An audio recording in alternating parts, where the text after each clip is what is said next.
Let's start. I would like to thank Professor Waluchow for accepting the invitation to talk to us today. I know that the whole world is currently going through difficult times, and here in Brazil is becoming the epicenter of the COVID-19 outbreak. Hopefully, this will all pass, and everybody will be able to get back to their normal lives soon. During this period, we have kept online meetings with our group. And it has become a consensus among us, Professor, that with the company of the ideas of the working, Waldron, and especially yours, Professor Waluchow, it certainly made it easier to get through these dark days. Your living tree theory has put us together during last month and kept us inspired. That theory is very important currently in Brazil because our young democracy is passing through a period of institutional dispute regarding constitutional matters. The judicial review and its limits are in the center of all discussions: political, sociological, philosophical, and judicial. This new approach points directly to the community's constitutional morality, not to some individual or partial view of the terms of constitutional texts. That's the main point. Last year, Professor Waluchow planted a seed when he was here talking to us at Unicristos. This group is the fruit of that seed, and soon we are hopefully going to have another one, the Portuguese edition of the Living Tree book. Here we have students from our 4 postgrad programs in Ceará, but today we have guests from different states. Thank you once again, Professor, and the room is now all yours. You go read the questions after your speech. Thank you very much, Professor. Okay, well, thank you very much. It's really quite an honor to be here today. I really thank you for the invitation, and I thank you all for being here on what I take it is a lovely Saturday morning in Fortaleza. I checked the weather; it looks very nice there, and it would be much nicer, I'm sure, for you to be outside somewhere enjoying the sunshine. So I'm honored that you're taking the time away to do this. What I'll do is I've prepared a short text, essentially explaining the main ideas and the motivation behind the theory. And then once I'm done, I would be more than happy to answer any questions you might have, and I'll do that as best I can. But to begin, I will read from my text. So bear with me. My very first time ever having presented like this online, so it'll be an experience for me. So I want to begin with some of the central beliefs underlying my particular version of living constitutionalism. I believe that constitutions are obviously living entities, that there's a very important sense in which a constitution is much more than just a written text, that it's both unnecessary and a mistake to restrict constitutional interpreters to uncovering textual meaning or original intentions or original understandings. I also believe that the meaning of constitutions is not fixed at the moment of its creation, but both can and should be allowed to grow and adapt so as to accommodate changing circumstances and improve moral knowledge, hence the living tree. And that the best way to view this process of growth and adaptation is to think of it as emulating familiar forms of precedent-based reasoning that have been employed, at least in common law jurisdictions, for centuries. More specifically, the development of constitutional rights provisions is, I believe, similar, or can be, if approached properly and fruitfully, is similar to the way in which classic notions like negligent, reasonable, and inherently dangerous have been successfully developed in the common law of torts and contract, for example. So I see a parallel there. I also believe that although the process of developing in this way the meaning of the living constitution involves political actors outside of the courts, the leading players are no doubt the judges, who are called on to decide constitutional rights cases. And finally, I also believe that the use of common law reasoning in constitutional rights cases results in nothing remotely like the undisciplined free-for-all that critics of living constitutionalism often accuse its defenders of endorsing. On the contrary, when pursued with what in my book I call humility and due respect for the competing needs of antecedent guidance and flexibility, living constitutionalism can exemplify the enlightened pursuit of the rule of law. So those are all propositions lying at the core of my living constitutionalism. And I should add that I'm not alone in my endorsement of those claims. Other authors, most notably the American legal theorist David Strauss, have developed their own versions of the view. And living constitutionalism has, for almost a century now, been the accepted paradigm in Canadian constitutional theory and practice. That's evident when one examines Canadian legal history, in particular the views of the Canadian Supreme Court, the body most responsible for establishing both how Canada's relatively new constitution is to be conceived and how the various provisions of its incorporated Charter of Rights and Freedoms are to be interpreted, developed, and then ultimately applied. But living constitutionalism didn't begin in 1982 with the advent of our charter.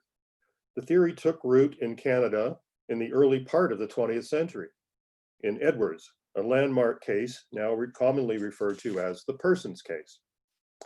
And that dealt with the question whether a woman counts as a person for purposes of appointment to the Canadian Senate. And when coming to its decision, the Privy Council of the United Kingdom, which at the time was the final court of appeal in the Canadian legal system, the Privy Council of the UK, which explicitly chose to depart from any original understandings and understanding there might have once been in either the UK or Canada as to the status of women as legal persons. Remembering that the predecessor of the Constitution Act of 1982 was what is called the British North America Act, and that was enacted in 1867. So it's the original understanding of persons at that time that the court said should not govern the decision. So instead, they opted for an understanding of the word persons based on what is now called the living tree doctrine, which the Privy Councillors described famously in the following words. The British North America Act, that original Constitution of 1867, planted in Canada, the Privy Councillors said, a living tree capable of growth and expansion within its natural limits. The object of the act was to grant a constitution to Canada. And like all written constitutions, it has been subject to development throughout usage and convention. Their lordships do not conceive it to be the duty of this board, this Privy Council, it's certainly not their desire, to cut down the provisions of the act by a narrow and technical construction, but rather to give it a large and liberal interpretation. The act should on all occasions be interpreted in a large, liberal, and comprehensive spirit, considering the magnitude of the subjects with which it purports to deal in very few words. Okay, that's the end of the quotation from the Edwards case. Now that living tree doctrine first articulated there is often mentioned by Canadian courts in constitutional cases. In fact, it was officially endorsed in the very first case decided under the Canadian Constitution in 1984. As the Supreme Court made plain in Skapinker, quote, the final and constant adjustment process of the Charter's constitutional rights positions was left, quote, of necessity to the judicial branch. In pursuing this process, the court added, flexibility must be balanced with certainty. The future must, to the extent foreseeably possible, be accommodated in the present. It's the end of the quotation. The charter, the court went on to said, quote, was designed and adopted to guide and serve the Canadian community for a long time. Narrow and technical interpretation, if not modulated by a sense of the unknowns of the future, can stunt the growth of the law and hence the community it serves. Now that endorsement of a common law living tree constitutionalism, first introduced in Edwards and affirmed in Skapinker, continues to this day and has profoundly shaped the approach Canadian courts have taken in discharging their responsibilities under the Canadian Charter. So unlike the United States, where constitutional ideology and practices seem divided between those who accept some form of originalism and those who promote some form of living constitutionalism, Canada has fully embraced the living constitutional option. Now, in embracing that view, the Canadian Supreme Court faced a number of objections. But there's one powerful objection with which the court has not, in my opinion, dealt very successfully. And it's the same objection that Jeremy Waldron has raised against judicial review. So notice that one of the questions that I was sent asked me about Waldron. I can talk about him later. So there's this one powerful objection which the court has not dealt very successfully, and it's this, that living constitutionalism and the practices of judicial review and interpretation with which it is associated are inherently undemocratic. This is especially so, the objection continues, in countries like the US and Canada, or I believe Brazil, where, correct me if I'm wrong, where judges who decide constitutional cases have life tenure and are neither elected nor, it would seem, in any way democratically accountable. Now, in what follows, I'm going to call that the democratic challenge. And I'm also going to refer to judicial review under a constitutional rights instrument, like a Charter of Rights or a Bill of Rights. I'm going to call that constitutional review, because there are forms of judicial review that have nothing to do with constitutional law. So I want to make clear that I'm talking only about constitutional review, and in particular, constitutional review of legislation or acts on the part of, say, a president, elected president. Now, the Canadian Supreme Court has been keen to repudiate the charge that it's acting undemocratically when it engages in constitutional review. But it hasn't, I believe, done a particularly good job of doing that. The court has relied almost exclusively on the undeniable claim that the Canadian Charter was not created and it wasn't imposed by the judiciary itself. Nor was the power of constitutional review the result of some kind of power grab on the part of the judges. On the contrary, the charter was itself the product of legitimate democratic processes, and that charter seemed, by default, or as the court said in Skapinker, of necessity, to leave the interpretation, development, and enforcement of constitutional rights largely to the judges who were asked to interpret and apply them. Okay, so that's the defense that the Canadian court has almost exclusively relied on. That it wasn't us who chose this charter. You gave it to us. You told us to interpret it. So you can't turn around and say the process is now turn around now and say the process is undemocratic.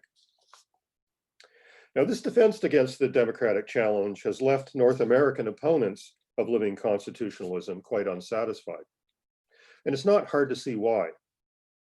After all, that a mode of government has been chosen by democratic means, so a way of governing, whether it's judicial review, legislative efforts, or whatever, that mode of government has been chosen by democratic means does not in itself entail that the result of that choice automatically enjoys democratic legitimacy.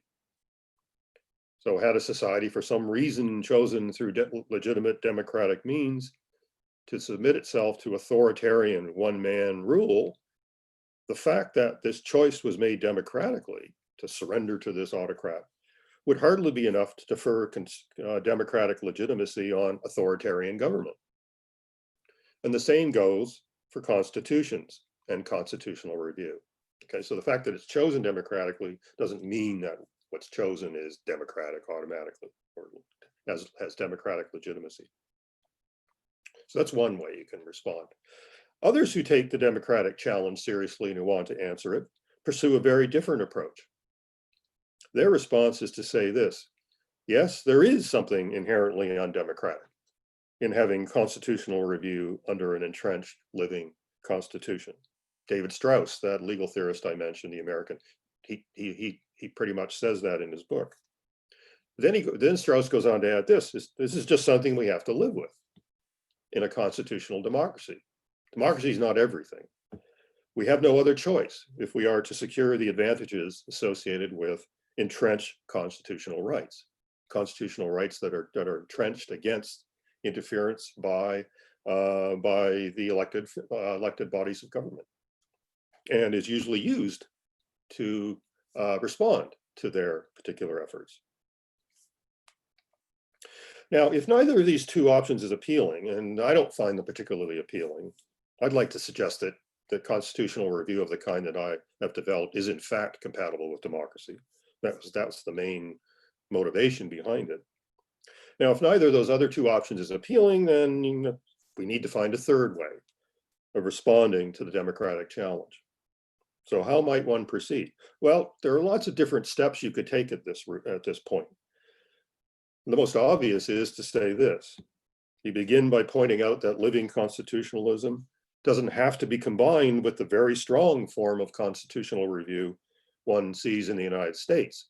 And a lot of the literature surrounding judicial review assumes that model, the American model of judicial review. In fact, I have to confess that when I first started working on this, I just assumed that model too, until I went around the world and discovered there are lots of other systems that don't have that. So what I mean is a form of constitutional review in the US involving judges appointed for life who have the absolute final say on questions involving surrounding the development of constitutional rights. An appointed US Supreme Court's decision that one of the elected branches of the American government has exceeded its constitutional authority under the Bill of Rights renders that government action not only invalid, the decision can't be legally challenged or reversed by any other body, and in particular by any other of the elected bodies of government. And from a democratic point of view, there is at least a hint of illegitimacy in any such arrangement. And that's, of course, what Waldron seizes on in his arguments against judicial review. However, as soon as you cast your gaze beyond the shores of the US, one immediately sees that this rather extreme, arguably undemocratic form of judicial supremacy is nowhere near close to being the only form of constitutional review available to democratic communities. Indeed, I hazard to suggest that it may not even be the most common one. There are many other different forms of constitutional review on offer, and many of these are ones in which the balance of power between unelected courts and the elected branches of government is not so heavily skewed in favor of the judges. The United Kingdom provides one obvious example. In the UK, Supreme Court justices are empowered to issue what are called declarations of incompatibility between parliamentary legislation and the Human Rights Act. But these declarations do not have the effect of striking down the offending measure. To be sure, there's often political pressure on Parliament to repeal or amend the measure so as to avoid the declared incompatibility. And this pressure is often all but overwhelming. But there's no legal or constitutional obligation to do anything at all in response to a declaration of incompatibility. Parliament doesn't have to do anything. It can just say, that's your view. We're going to leave the legislation as it is. So if anyone has the final say in the UK on what is or is not compatible with their living constitution, it's the elected members of Parliament, not judges appointed to the Supreme Court. Another obvious example is my country, Canada, with its Section 33 override, which, despite some historical reluctance on the part of legislators to use it, and that reluctance is in the last 2 or 3 years, started to be overcome by the legislators. They started talking about using it. But despite the historical reluctance on the part of legislators to invoke Section 33, it remains a potentially, at least, powerful tool for asserting parliamentary authority with respect to the interpretation and application of constitutional rights found in the Canadian Charter. Parliament is able, by invoking Section 33 of the Charter, to declare that its disputed legislation will stand, notwithstanding the Supreme Court's judgment that it violates a number of important constitutional rights recognized in the Canadian Charter. It's limited to a certain number of rights, but they're some of the more important ones.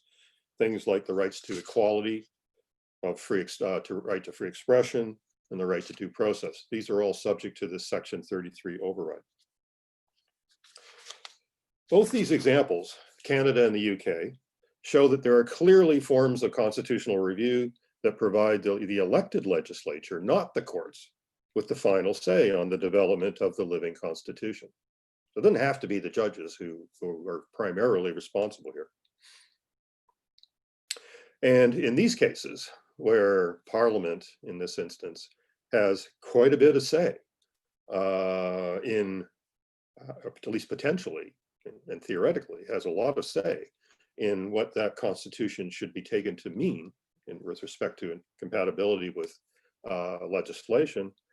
And in those cases, that democratic challenge has very little bite. I mean, that can be enough almost to overcome the democratic challenge. By pointing out that it doesn't have to be that very, very strong form of judicial review one sees in the United States.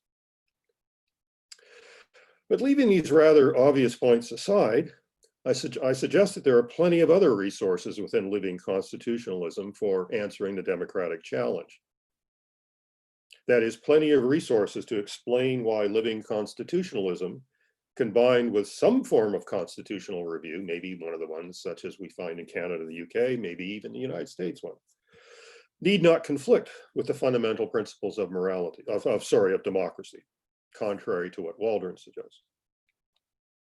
Now, among the most important of those resources that you can find within the living constitutionalism tradition is what in my book, I call the community's constitutional morality. Jersey already mentioned that this morning, or I'm going to call it CCM, because it rolls off the tongue much more easily.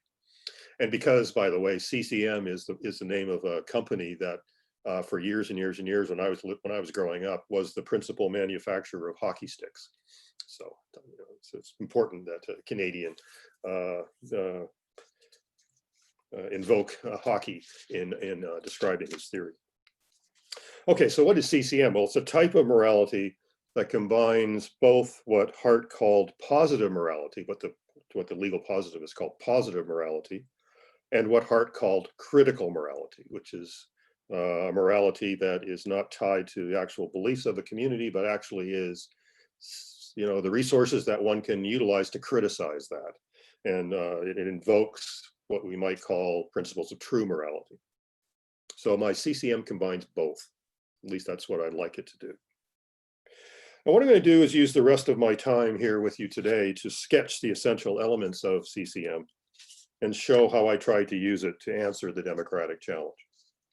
And then I'll finish with a few words on the ethics or the morality of judging, which I think will be interesting to you, particularly in your current situation. Now, as I conceive it, CCM is not simply a function of widespread current belief on some moral question. So you don't go out there and take a poll. On a question such as whether gay marriage should be recognized, whether internet pornography should always be tolerated or whether there are limits, or whether, say, electronic contract tracing via your cell phone is an unwarranted infringement on a right to privacy, and so on. And so these are particular beliefs that people might have out there, and it might be widespread belief on that. That's not CCM necessarily. So it's not that. It's not just a summation of what everybody believes. Neither is it the personal morality one would attribute to any particular person or any particular institution, like the Catholic Church, the Brazilian Workers' Party, or a judge who helps to decide a constitutional case. It's not her personal morality. Nor is it, and this is important for me, an objective critical morality decreed by God that has no tie-in with the community's moral beliefs. It's not this objective critical morality decreed by God, inherent in the fabric of the universe, as John Mackey put it, or residing in Plato's ideal world of forms. Rather, it's a kind of community-based positive morality, with a critical bite added in, consisting of the fundamental moral principles, values, and convictions to which the community has, in its various social practices, and in times of sober reflection, actually committed itself. So it's a set of commitments that the community has made, not necessarily what it believes about some particular discrete opinion or issue right now. And these are beliefs, for principles, values, and convictions, which have in one way or another tied into the Constitution. And they have some kind of formal constitutional recognition. So there's a grounding in the Constitution, as well as the commitments of the community more broadly.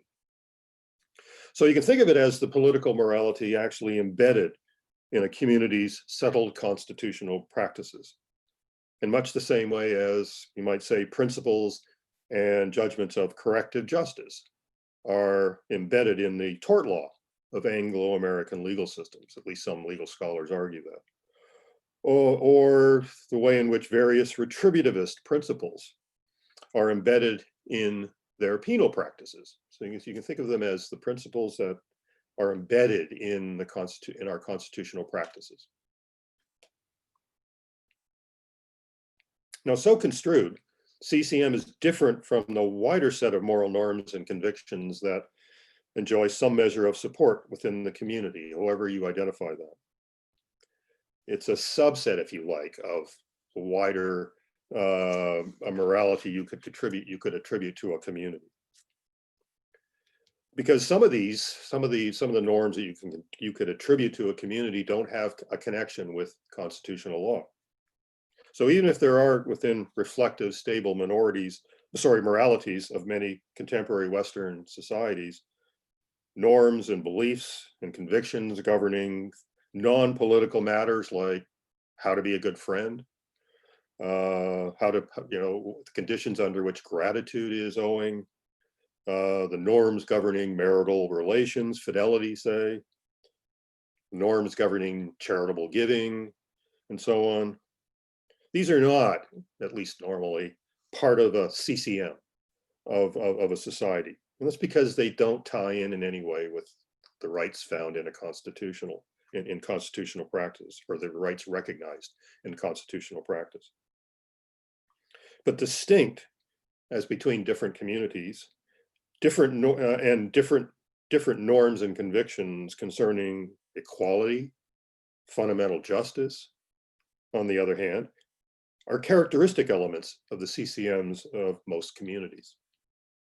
In many countries around the world, legal recognition of CCM norms mainly takes place via enshrinement and entrenchment in a constitutional charter of rights or a Bill of Rights, or some section of the Constitution that lists a bunch of fundamental rights that are given constitutional protection. That's one of the primary ways in which you bring moral rights into the Constitution.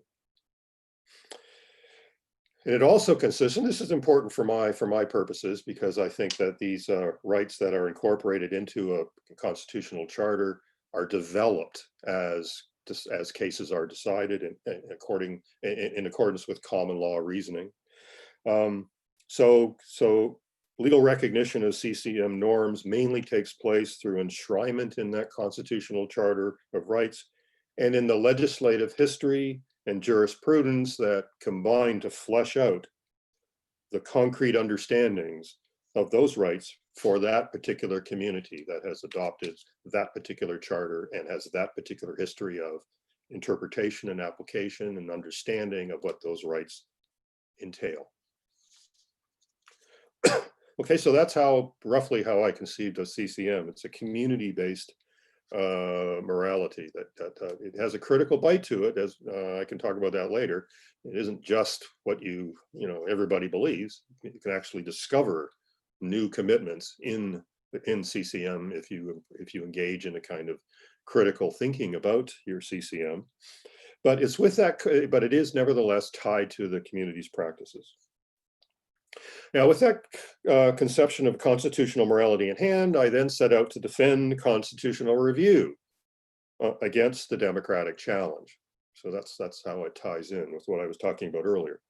And my thesis was that CCM, owing to its social origin in the democratic community itself, it's something you can attribute to that democratic community, is the source of moral norms and fundamental convictions upon which judges can legitimately draw without seriously compromising the principles of democracy.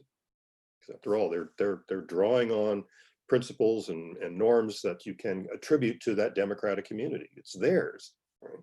And the judge is simply responding to those. He's not imposing his own views. He is responding to those views. Now, a key premise in my defense of that thesis was the claim that constitutional review includes, though it's by no means limited to, the task of ensuring that legislation does not, in ways that might not have been reasonably foreseen by legislators, that those legislative acts do not infringe actually the fundamental moral norms of the CCM to which the community has committed itself. So sometimes legislation goes into effect, and and the legislators don't realize that somewhere down the line, that legislation, which appeared quite compatible with all constitutional rights, actually will end up violating the constitutional right.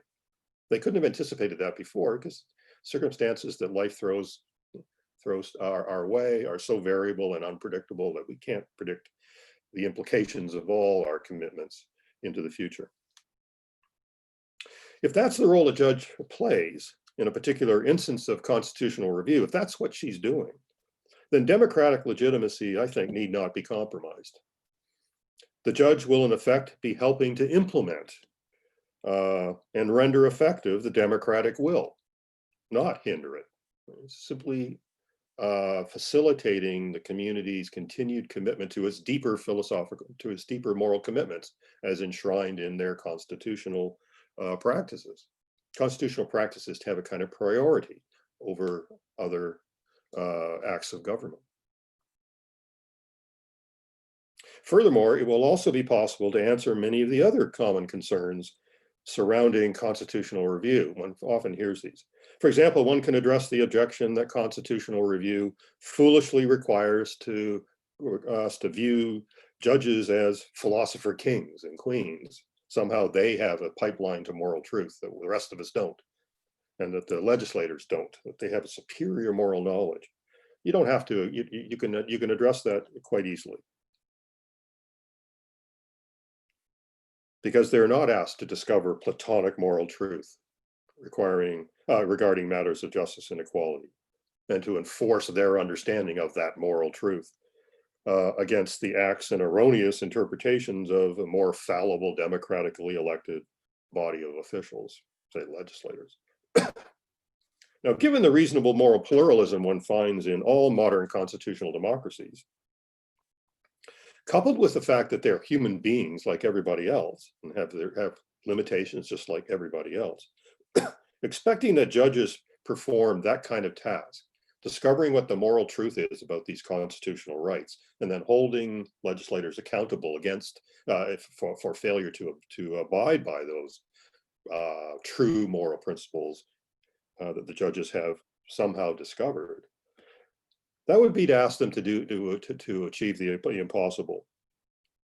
Not only that, it would transform the judicial task into something quite different from the role judges are typically thought to serve in modern constitutional democracies, namely, making a good faith attempt to engage in the impartial application of binding standards created by other bodies, most of which are democratically elected and accountable. Applying in an impartial, fair manner norms and principles and laws that reflect the moral opinions of the people who created those norms, not the judges who apply them. Because that's the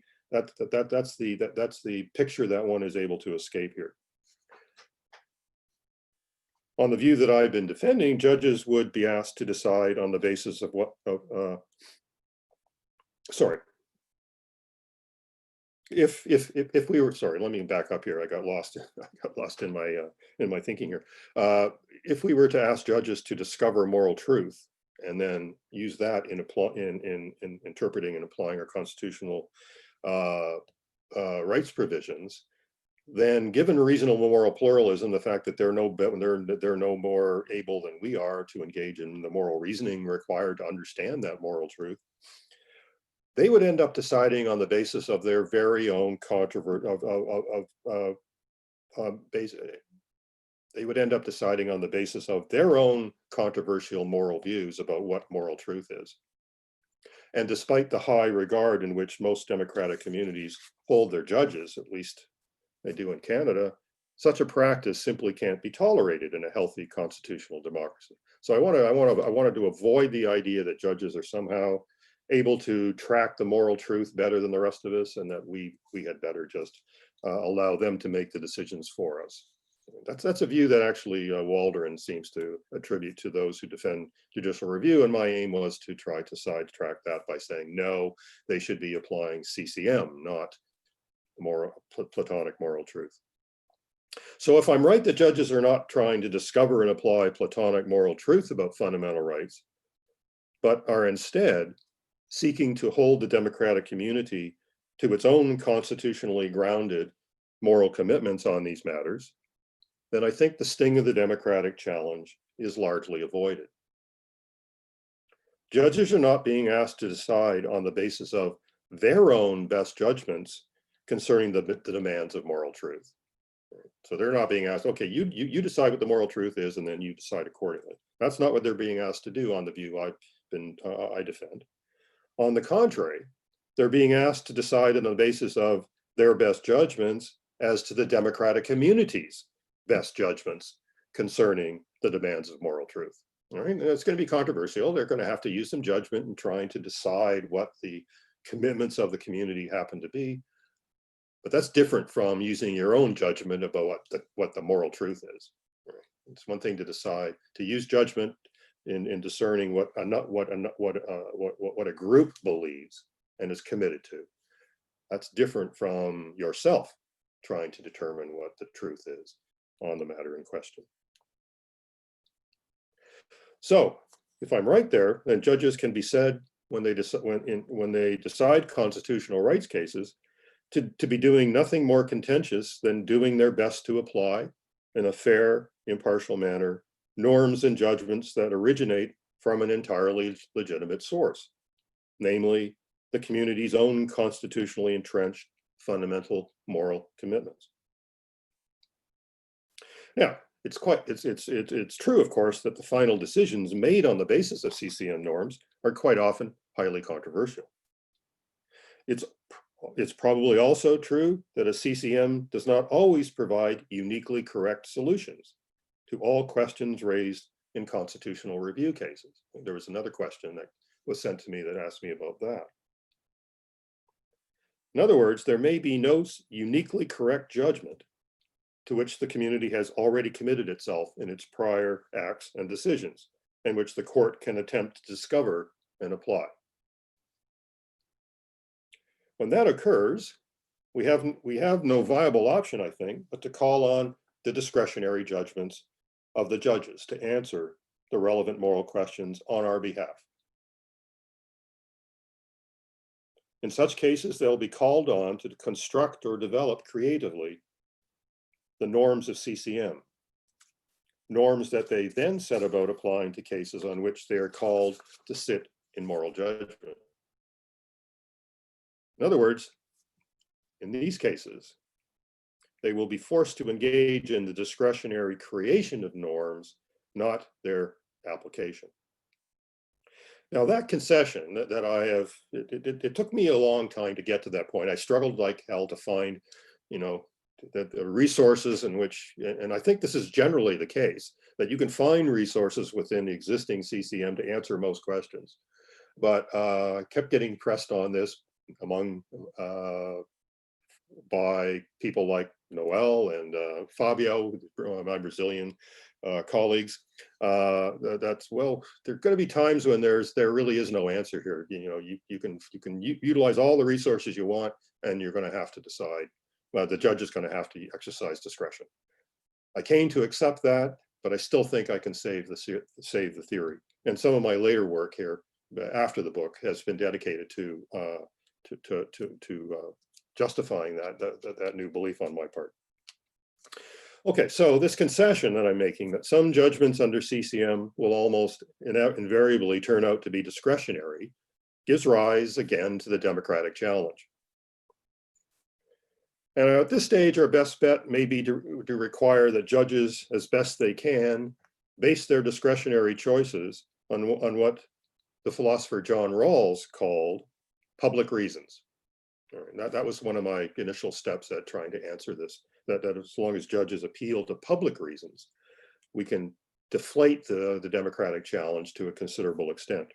Well, what are these? These are reasons which we can be said to hold in common as a community, and to which no reasonable dissenter could object, given what Rawls calls the duty of civility, to which all members of democratic communities are committed. Now, in honoring this requirement, that they base their discretionary choices on public reasons, not on partisan reasons, judges signal their awareness that their decisions set common standards for our common life together.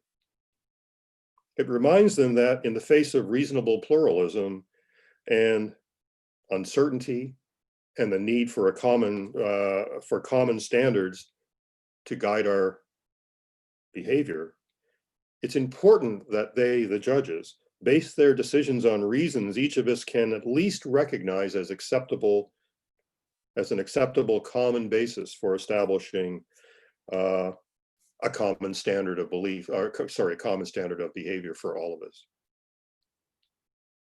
Okay, even if it's not a construction with which we agree, we must at least be able to recognize that it's based upon reasons that no reasonable dissenter in our society could reject outright, say, well, that's just off the table.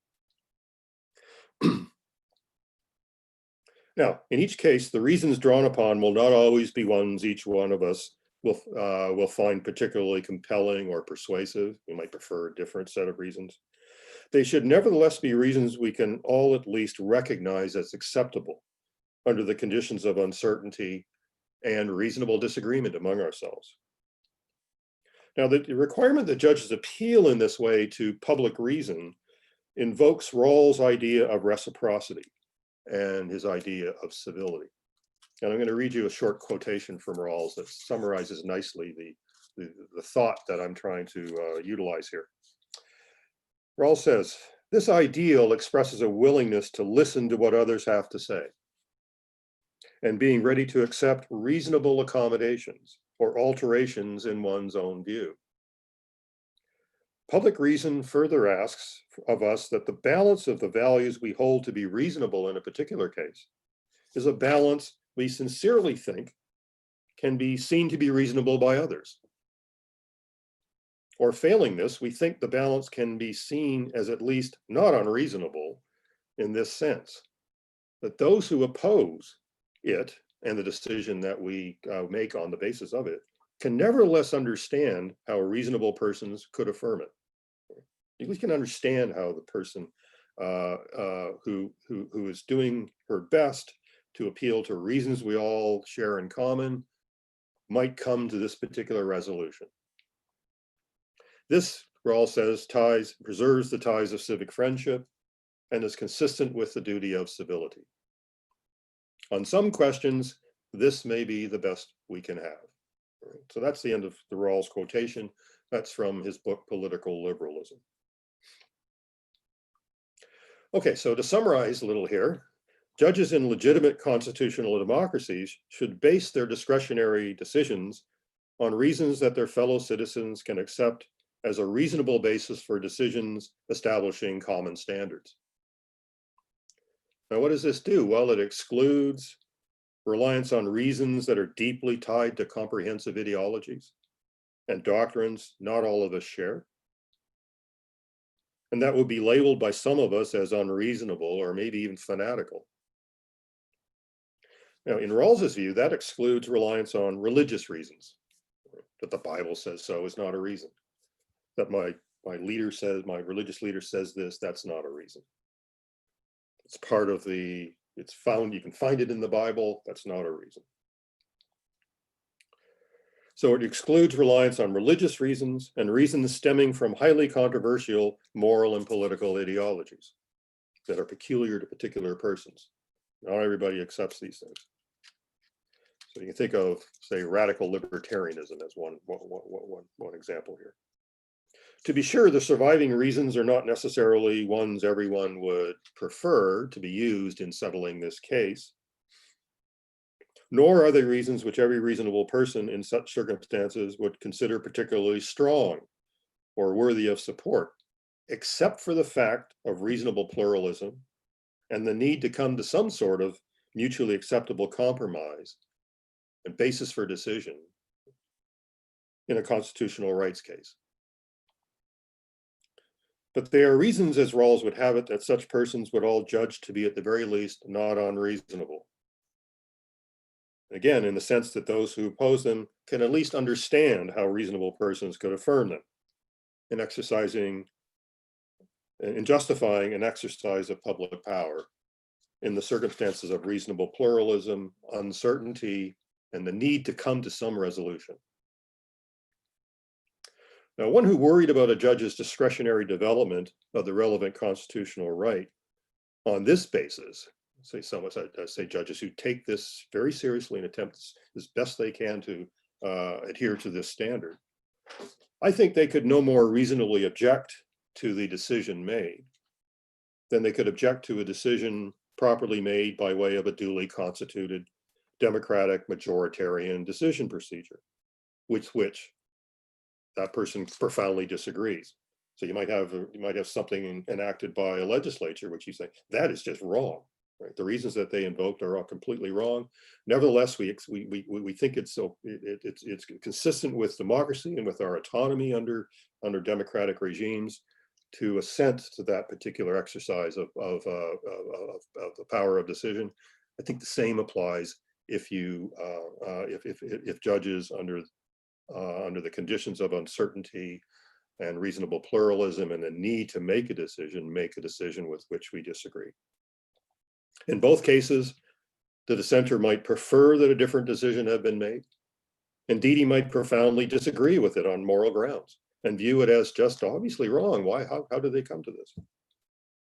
But in each case, he should be prepared to recognize the legitimacy of the choice actually made.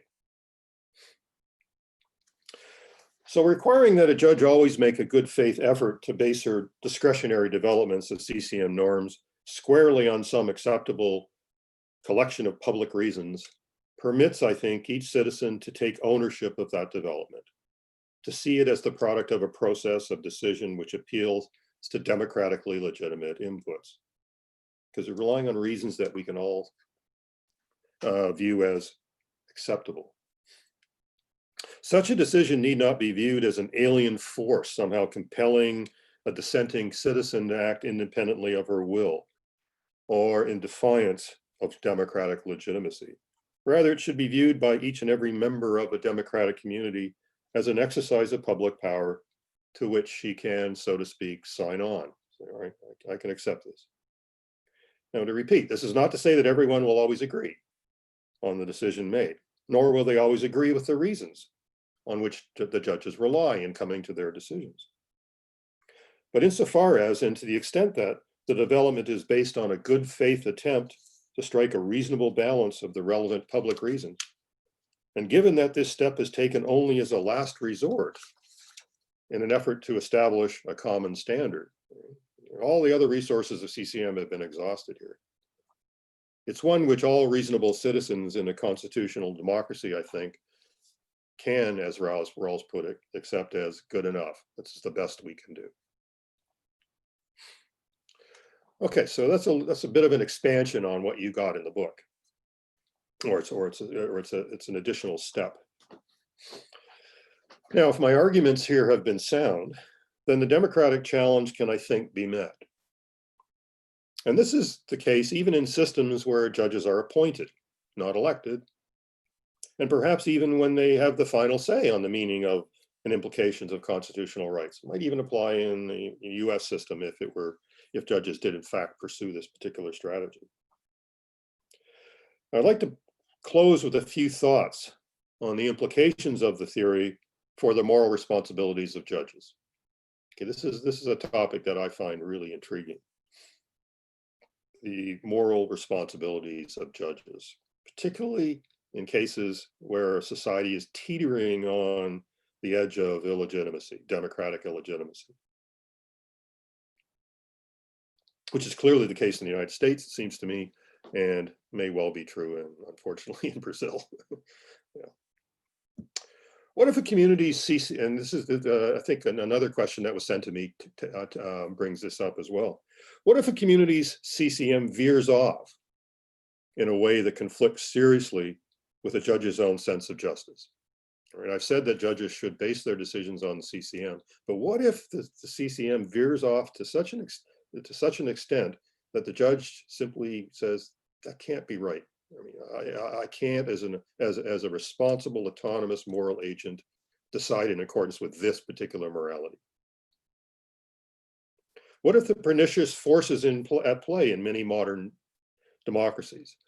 For example, a powerful president fond of obliterating the distinction between truth and falsehood, and stirring up his political base by falsely accusing respected individuals and institutions of disseminating false news, and then thereby generating all kinds of crazy views about things, including constitutional rights.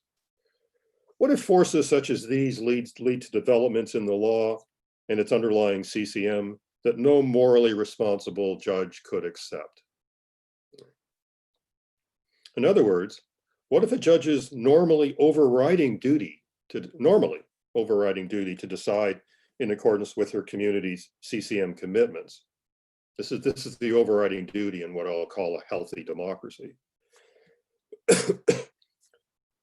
What if the judge's normally overriding duty to decide in accordance with her community's CCM commitments demands an interpretation of a constitutional right that she simply cannot accept on grounds of true equality or justice or some other moral notion?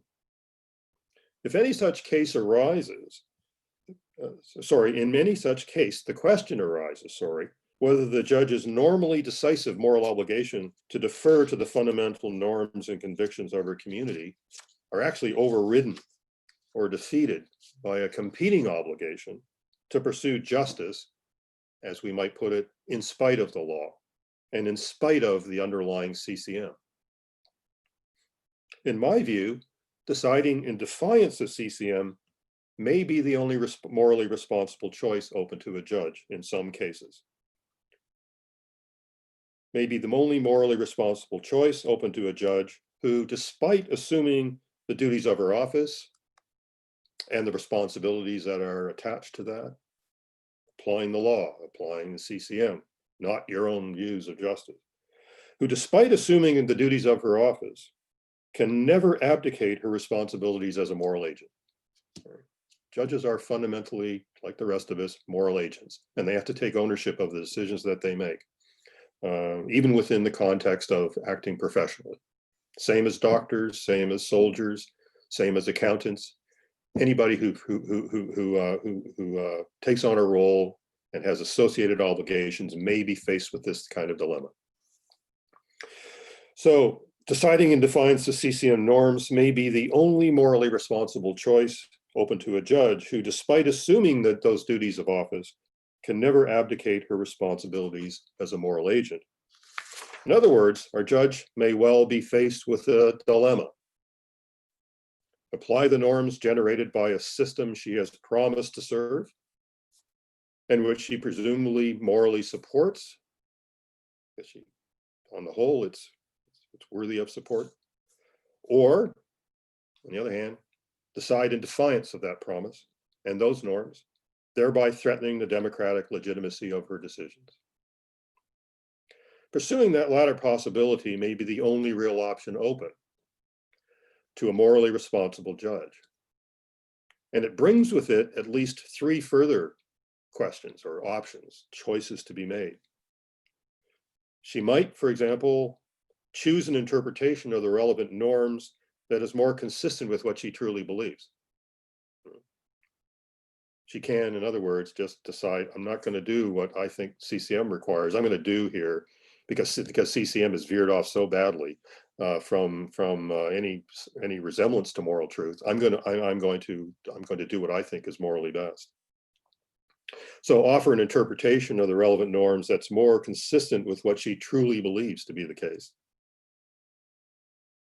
And if she pursues that option, departing from CCM and relying on her own views about what justice and equality require, she has two further choices to make. She can conceal the fact that she is not simply applying her community's norms and convictions. Or as Dworkin actually said at one point in the end of Taking Right Serious, she can lie about it. She's basically going to lie about it. That's one choice she can make. Or she can simply come clean about what she's doing and explain the grounds for her decision and hope perhaps that she can bring about some kind of change. On neither option, however, is she abiding by her normally decisive moral duty to reason and decide from the perspective of democratically sanctioned norms and convictions of CCM. She will have decided that her moral duty requires not that she seek justice according to her community's vision of it, i.e. according to its CCM, but that she seek justice in spite of those things. Of course, in this particular instance, her moral choice does in fact leave her very vulnerable to the democratic challenge. She will in effect be placing her, she may, maybe not. I mean, there might be cases where you could argue that she's actually following CCM, but we can talk about that later. But her choice will leave her open or leave her vulnerable to the democratic challenge. She will in effect be placing herself above the law and her community, or she may be, by substituting her own personal moral views for those endorsed and expressed by the democratic community she serves. In the end, and all things considered, that may well be the only more responsible thing for her to do. But it's one, but that may be her only choice.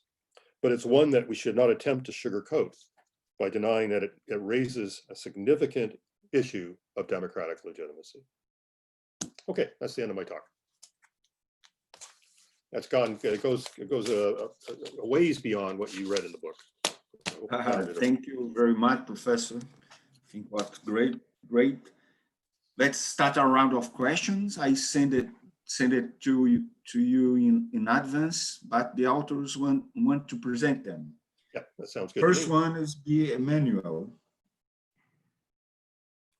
Manuel, com você. Good morning, Professor. Good morning, everyone. My name is Emmanuel de Mello, Professor. I'm a PhD student here in Fortaleza, and I would like to ask you, congratulations, and thank you so much for this lecture, first of all. And I would like to ask you something concerning the problems of the democracy, as you briefly said in your speech, in your lecture. I would like to ask you, what is your view concerning the judicial reasoning when a judge will apply or aims to apply CCM, according to the ideas developed especially in Chapter 6, you say that CCM cannot be conceived as something wholly autonomous from the precedents and from the constitutional law. Let's imagine, Professor, a case like we have here in Brazil, concerning the judicial struggle against fake news. There is this case in Brazil Supreme Court because a lot of people and a lot of political forces here in Brazil unfortunately supported by our president, by the president of the Brazil's president, these people uses a lot of fake news aiming or supporting a coup d'etat, aiming to close Brazil's Supreme Court or to close Brazil's Congress. In a case like this, in a complex case like this, in which our democracy is at stake, how would be the best way to a judge reach CCM in practice, in reasoning? Would be something like a minimalist approach, like something defended by Kassenstein, or no? It would be better for the judge reasoning in a case like this to develop a broad theory, a constitutional theory or a moral theory. And finally, in a case like this, a constitutional theory developed by the judge would not be similar to a moral theory. Okay. Thank you so much. Thank you for the question. I should say questions. There are actually many questions there. Yes. Let me just begin by saying that my views were developed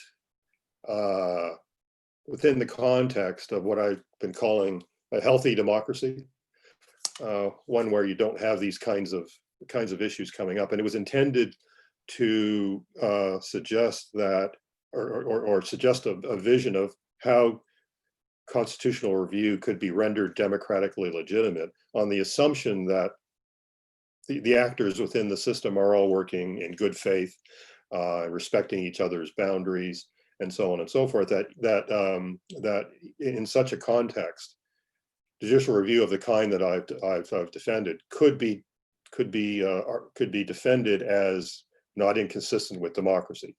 So let me just say that. So it's difficult to know what to say about situations such as you're finding yourself in, and as they're finding themselves in the U.S. and elsewhere as well, many other countries, with the rise of authoritarian tendencies within governments now.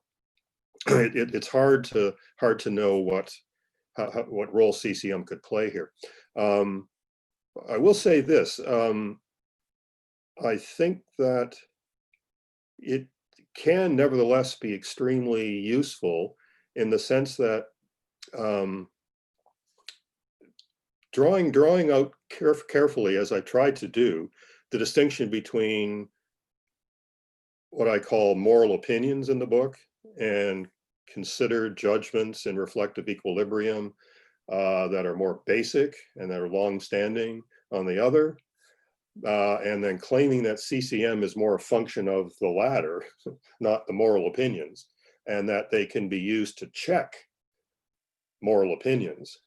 That CCM provides you with or can potentially provide a resource that people can utilize to argue that these actions on the part of the government to undermine basically, all semblance of democratic principle here, which and democracy doesn't work unless we've got some way of assessing the truth, or of establishing the truth, and people aren't at the point where they just say, well, you can't accept anything.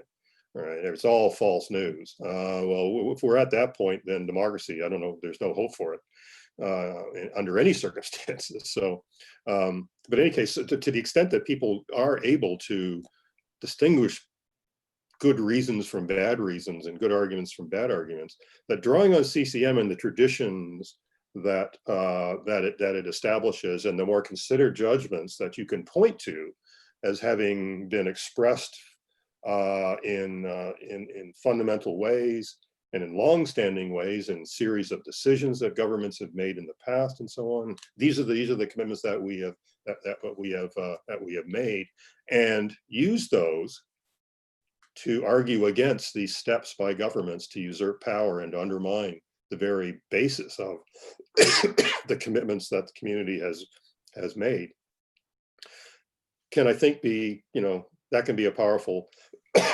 source of argument. Now, it's not whether it succeeds or not. I'm not sure, but I think potentially it's a powerful way of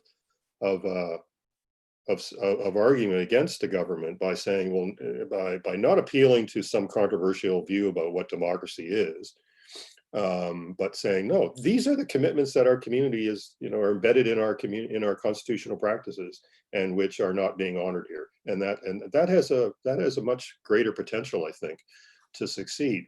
And CCM is not simply the possession of the judges. I should add. I think somebody else raised that question. We'll probably come to this later.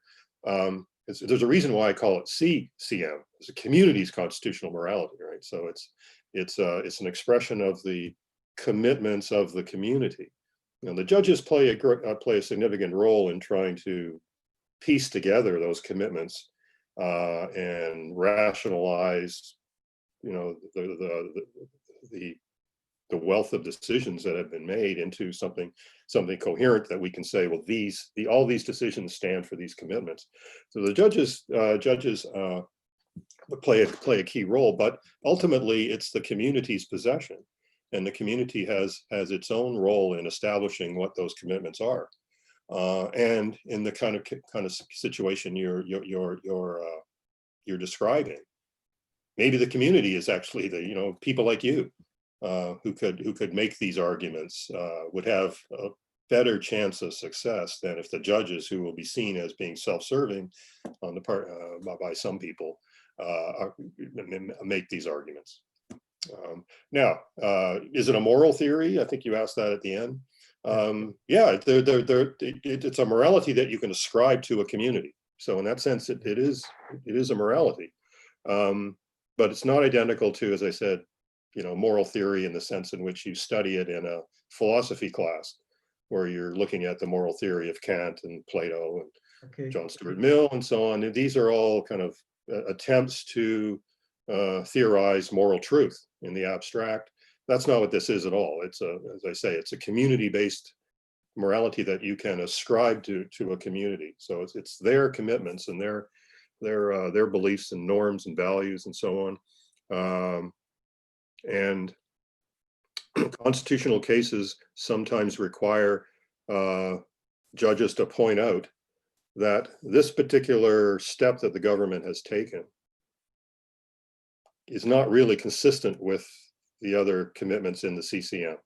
It might not be immediately evident to people, and so you might come to discover through a process of reasoning, critical reasoning, criticizing the particular view that's been articulated and that is being challenged in the rights case,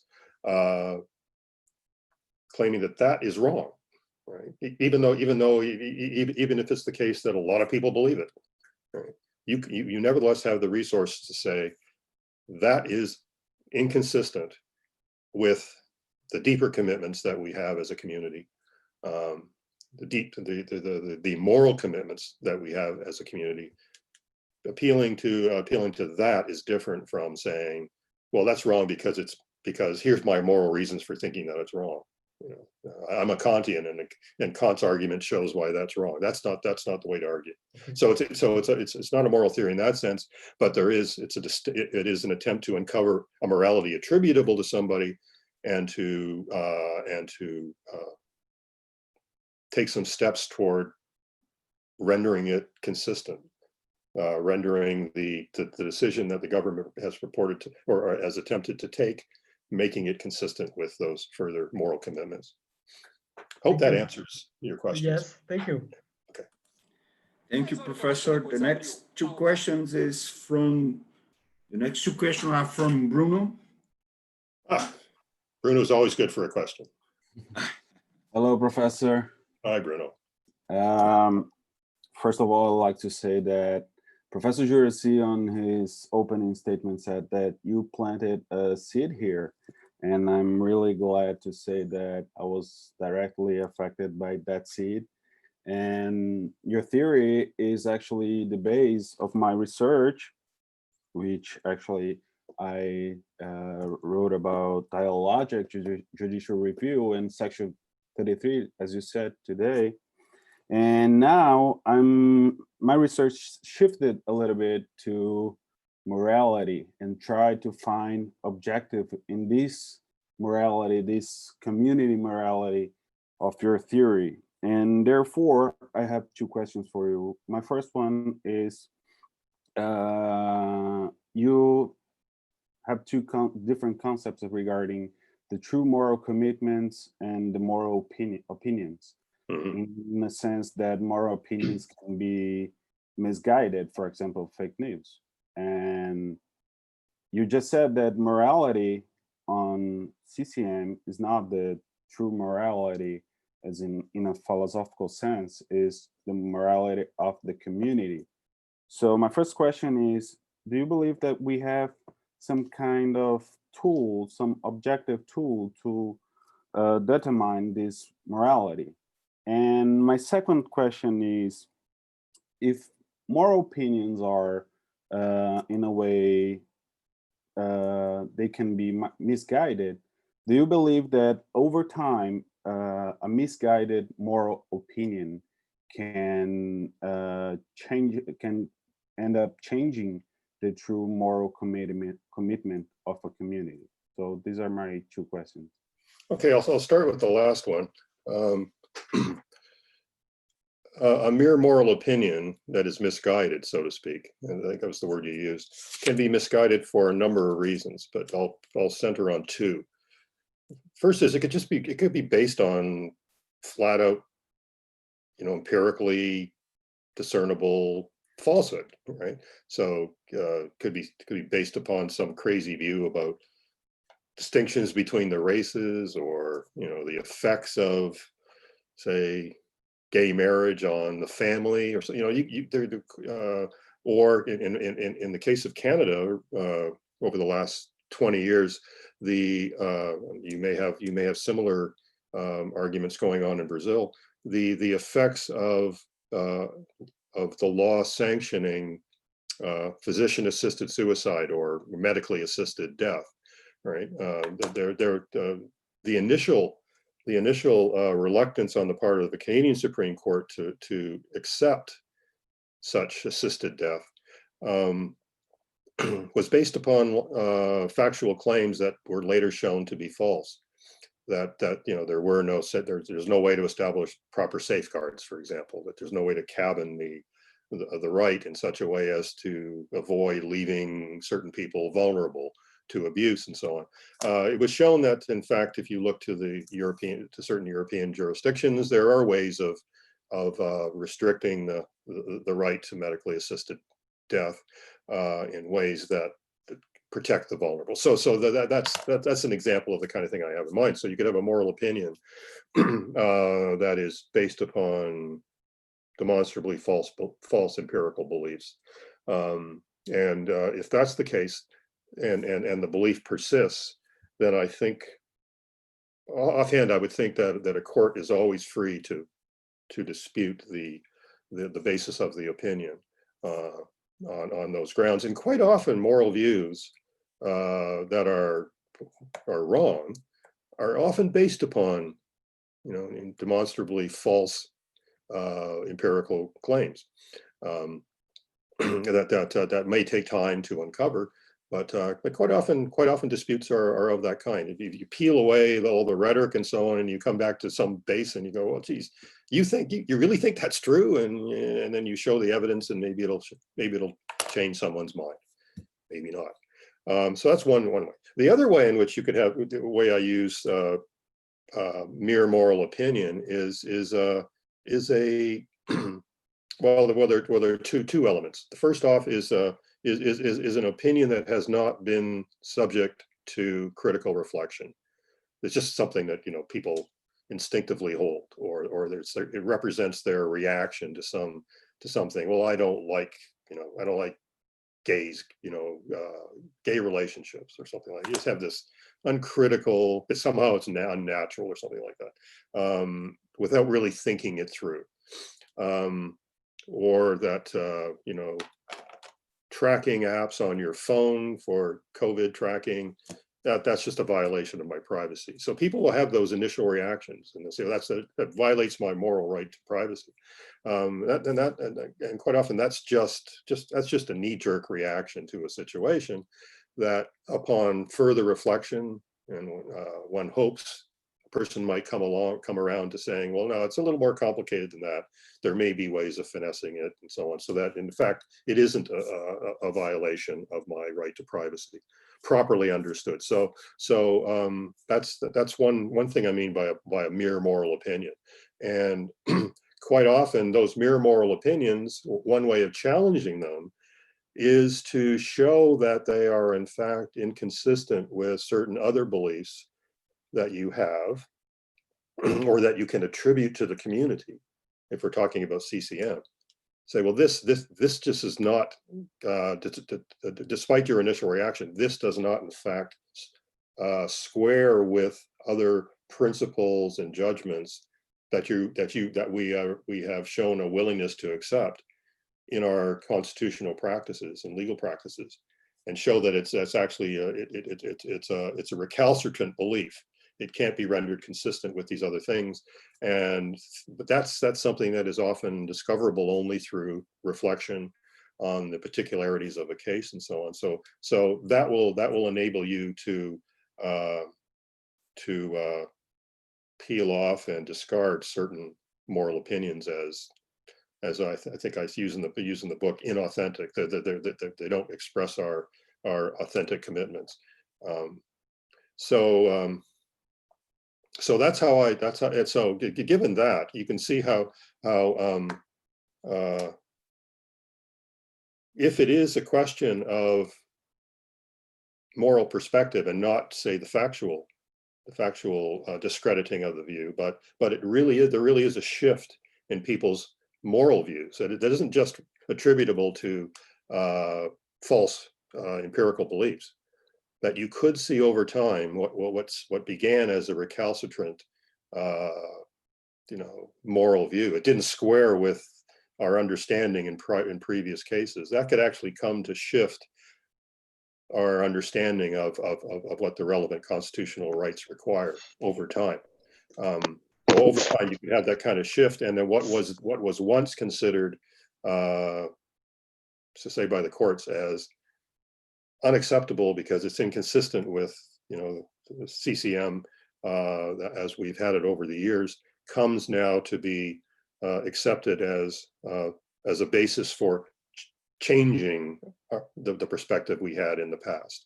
Now this is all very this is pretty standard stuff when you think of common law reasoning. I'm not sure how many of you are familiar with how common law reasoning works, but it's a case-by-case examination of the relevant issues, and you sometimes have cases in the common law, say in tort law, for example, where a new case comes up and it causes everyone, including the judges, to rethink what we thought before. And this is sometimes called a landmark case that initiates a complete change, almost like a revolution in our way of thinking about these things. So Donahue and Stevenson in English tort law is usually the case that's trotted out here. That's where the principle that one is responsible for one's neighbor and responsible for the reasonably foreseeable effects of your actions upon your neighbor, that came to be accepted and revolutionized the way that tort law was conceived. You can have that in a CCM. So you could have a case that causes a kind of like a Copernican change, a Copernican revolution in the way we view these rights. And there's nothing in CCM to render that impossible. So although CCM does tend to establish a certain level of inertia that you have to overcome to make the change, it allows for the change. And that's why, as I say in the book, there's a combination of flexibility and stability that you have to balance. And sometimes facts of the situation suggests that flexibility and adaptation is the greater value here, as opposed to stability. There's no way for me to answer that, in every case it's going to be, one or the other. It just depends on the facts of the case. So again, there's a long roundabout way of answering your question, that in fact you can have what would be viewed as not a true moral commitment could come to be a true moral commitment that causes the change in earlier commitments that would be described as part of the community's true moral commitments. And so in that way, CCM can change. Now, as for the factual thing, the empirically falsifiable claims as the basis of certain views on moral issues, that's always open, I think. Does that answer your question? Yes, thank you very much. I've forgotten what the first part was. The first part was regarding that we can have some kind of objective tool to determine moral commitments, true moral commitments. Like, do you believe that we can create a theory or a method to determine the true moral commitments? Yeah, okay. That's actually a very good question, and it'll allow me to once again delineate the borders of my theory.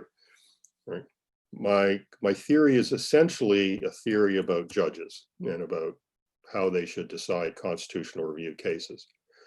Now, as I was saying at the end of my talk today, I could see a case, I could see situations where judges would, in good conscience, be left with no option but to appeal to some notion of what they think is the moral truth, to a moral theory, to decide a case.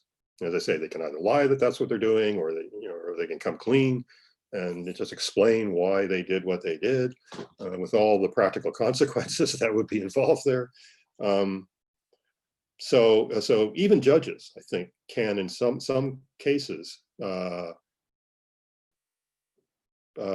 reasonably come to the conclusion that the limits of CCM have been reached here in terms of their responsibilities as a moral agent and as our in the application and development of constitutional rights. When it comes to the rest of us, there's nothing to prevent us from saying our CCM sucks, that we really ought to change it in some fundamental way. Political advocacy, moral advocacy, these are all things that perfectly consistent with my view. I think that there is, maybe this is naive, I think there is some moral truth. It is limited.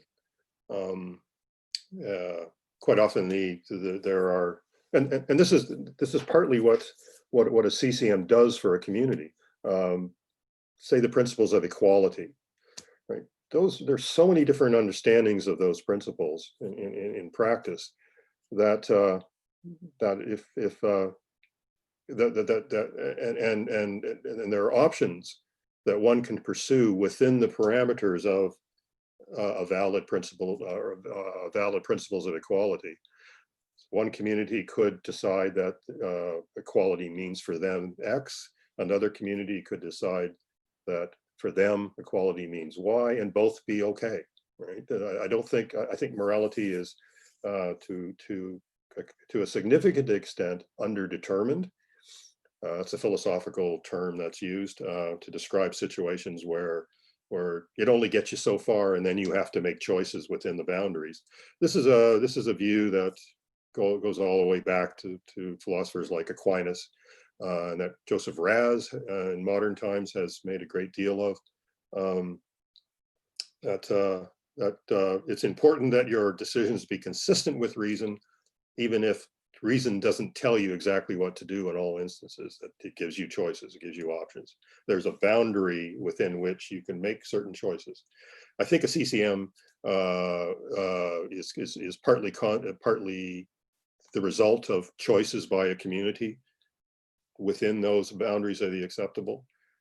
But if the choices made start going outside of that boundary, then I think you have to you can draw upon moral theory to argue that this is just flat out wrong. Right? This is not an acceptable interpretation of equality. Right? You know, sure, our conception of equality is different from theirs, but we've now taken a step where it's not only is our conception different from theirs over there in that other country, ours is now stepped outside the boundaries of equality. There is no conceivable way that this could be viewed as fulfilling the principles of equality. So I think morality is underdetermined to some extent. There are choices that we can make consistent with morality, but not determined by morality. And that part of what a CCM does for fundamental moral matters upon which concern a community is make those choices. And some of those choices are made through legislation, others through judicial decisions, and so on. But in the end, you're always free to criticize morally your CCM. I sometimes say that as a legal positivist, I'm committed to the view that the existence of law is one thing, its merit or demerit is another. That's the old line from John Austin. In my view, the existence of a CCM is one thing, its merit or demerit in this sense of moral truth that you're bringing to my attention, bringing to our attention here is another thing. You could have a morally deficient CCM. Thank you, Does that Professor. answer your question, Bruno? Yes, thank you. Thank you very much. All right. Next questions are from Romulo.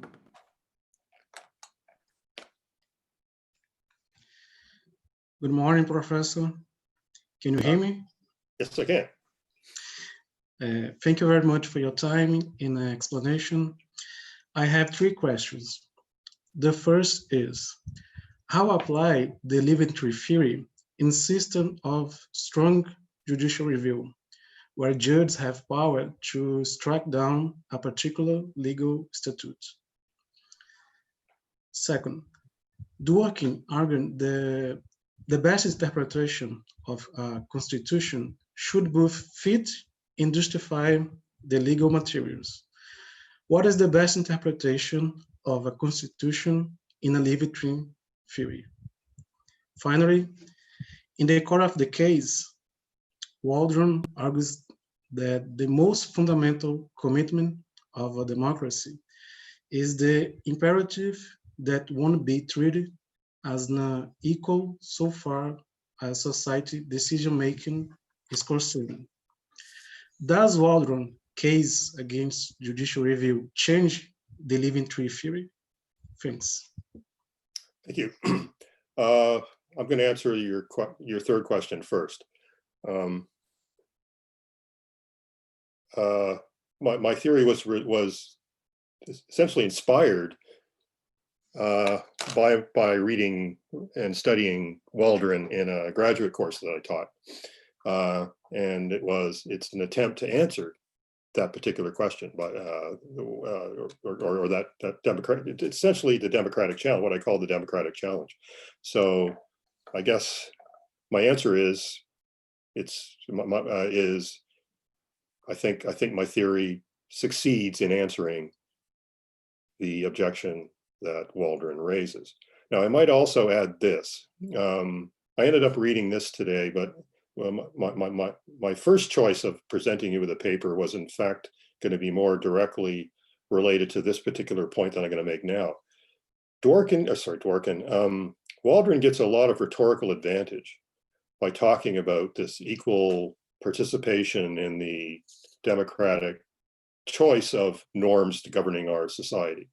Right? That sounds really nice, you know. In a true democracy, we all have an equal say in what the laws are. Well, that's just crap, to put it quite simply.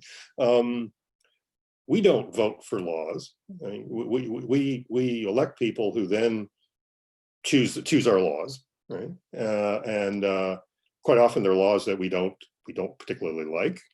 Now, leaving aside all the corrupting influences that are involved in the legislative process, the fact of the matter is is that in representative democracies, other people are making the decisions for us. Right? That's true. We choose them, but they're to do so. But they're the ones making the decisions. And another point to be made here is that the responsibilities of an elected representative are not straightforward. I think I talk about that a little bit in the book. If it's not clear that the responsibilities of a legislator are restricted to simply doing what people tell them to do, decide as people tell them to decide. Legislators, on some theories, are asked to make their best judgment about what the law should be, and quite often their judgments will be at odds with what their constituents want them to do. So this notion that it's us making the decisions is, I think, a pretty it's not an accurate picture of the way representative democracies work. So there's that point. Second point, in the modern administrative state, a lot of the law that governs our conduct is created by people who are not elected, by who are appointed, to administrative bodies. Like in Canada, we've got the Canadian, it's called the CRTC, which brings out reams and reams of regulations and laws governing broadcast journalism, TV, radio, internet, the whole thing. They're the ones who create the laws. Now, they're authorized by Parliament to do that. But nevertheless, they are not people who are not elected making a lot of the laws that govern our behavior. So it's a real far cry from our making those decisions equally. Right? We're assigning it not only to legislators but also to people who are chosen by the legislators. If the response is that, well, those people are chosen by the democratically chosen legislators to serve those functions, so that gives them democratic legitimacy. And my counter argument is that, well, the same is true of judges. Right? They're appointed in exactly the same way. So if you're prepared to accept the extent to which we accept the administrative state, which is growing exponentially, at least in most countries, and what's the problem with adding judges to the mix? Right? So there's that, and then there's also the point that I made in this paper about these non-elected judges making these decisions are not always the decisions they make are not always the final say. So they pointed out Canada, UK, and many other instances around the world where the legislative body has at least as much power to determine those decisions as the unelected judges. But in all cases, it's not us making the decisions. It's somebody else making them for us. Some of them are elected, some of them are not. And so to point out that you've got unelected judges making these decisions instead of us is, I think, highly misleading.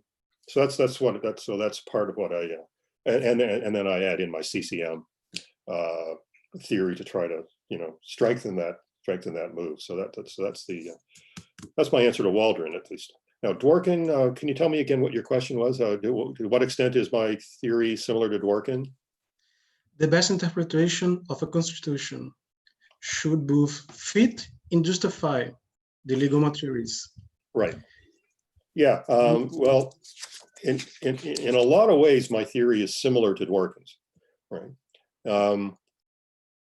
But Dworkin's view of the judges is that he or she is always appealing to moral truth. I mean, that in the end is because it's only moral truth which will justify the use of coercion against individuals. The beginning of I think it's Taking Right Seriously, where he says that law purports to justify coercion. That's its and he means moral justification. So that's not my view, that the judge isn't directly trying to justify morally coercion. A judge is accepting a responsibility to decide in accordance with, in these cases, CCM. Now he or she has a moral responsibility to do that. And as I said at the end of my paper today, that moral responsibility to apply CCM could be overridden in exceptional cases. But normally that's the justification. And I would also, so that marks the difference between me and Dworkin. Another difference is that I think that the fit requirement has much greater force than the justification requirement. Dworkin just seems to suggest that,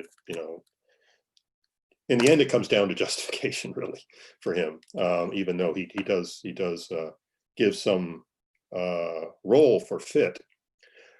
The main impetus is justification. For me, the main impetus is making those constitutional decisions fit with constitutional morality as I conceive it.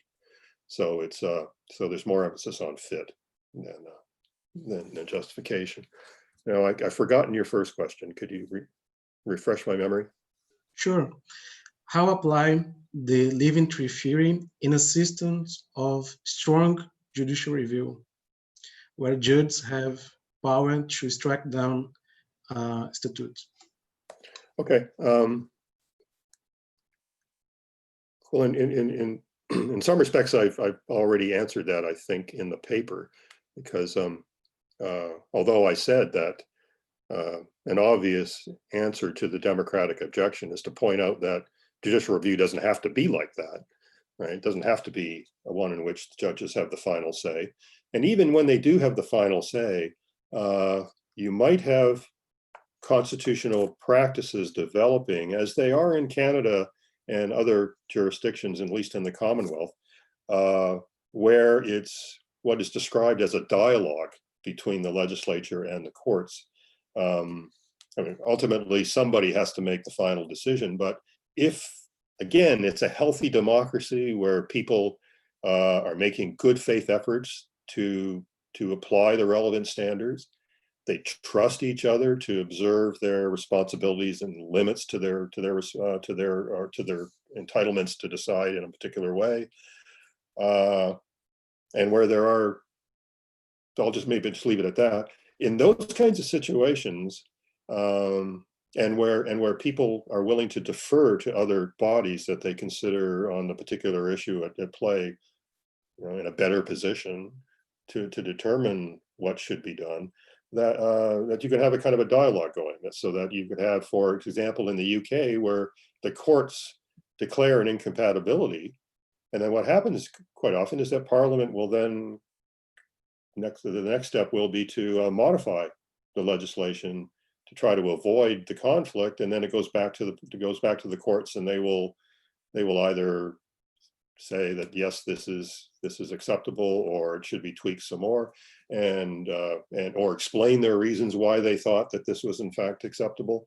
That kind of dialogue back and forth can take place even within a system of strong review, such as we find in the United States. Now, having said that, setting all those points aside, the purpose of my CCM theory was to show that maybe even in a strong review setup, like in the United States, if judges do in fact make a good faith attempt to adhere to the norms of CCM in deciding cases, that we could have democratic legitimacy. And of course, I would throw in all those things that I mentioned earlier about, we allow unelected people to make legal or to create regulations and laws and make decisions that have legal consequences all the time, even within systems. I mean, the administrative state is huge in the United States, so that point still applies too. Hope that answers your question. Well, next question is from Tarcísio. Tarcísio, who is hide behind that beard? Yes. The microphone, Tarcísio. The microphone. Okay, There we good go. morning.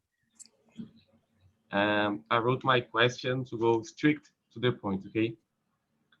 First of all, I would like to say thank you to Professor Waluchow for the excellent talk, and thank you to Professor Juraci for accepting me here.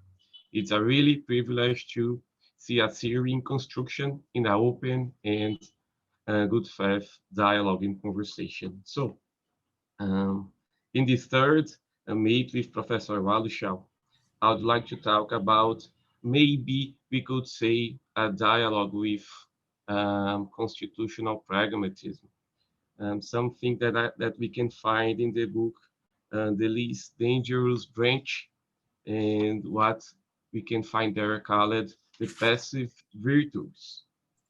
There we can find some strategies to be used by a constitutional court to keep its authority and respect for its precedents. And my question is really simple, is how could CCM help me to explain that kind of phenomena that we, in my opinion, it's really common today. We can see some strategies used by courts to wait some time until a decision, or not to decide right now, or decide something today, but lending some elements or arguments to change in the future. Maybe we could use CCM in that kind of, I think that it could possible. We could use CCM, a institutional tradition of decisions in that kind of situation. But I really would like to listen you, Professor Waluchow, about that. And the other point is, if we could see public opinion has a search for CCM. Okay. I'm not sure what to say about the passive virtues part. I guess I would say this, that just because you're right about something doesn't necessarily mean you should push that. I guess maybe that's what you're saying, that the judges should not be perceived as overstepping their boundaries in some way, that they're better off trying to let the other branches sort it out, and maybe even deferring to them, and only coming in if necessary. Is that the idea that you're proposing?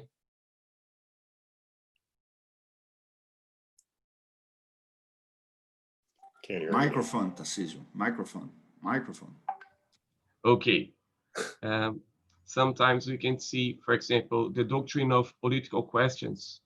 It's an example that a constitutional court can use to say, no, that's not the kind of decision that we can say something. It's something that is just the executive branch or the parliament. Not the kind, or the case is not ready to be decided right now. You have to wait the time, maybe 1 or 2 years. It's some strategies to, for example, not decide right now. Yeah, no, I agree that quite often those are the steps to take, and it's partly because this whole thing works, constitutional democracy, only if all the parties are willing to play along, so to speak, and trust each other. And if you're perceived as overstepping your boundaries, then that trust will be gone. So, and it's particularly true in the case of courts, because they're appointed, they're not elected. You can't take them back, take them out of their jobs like you can a legislator.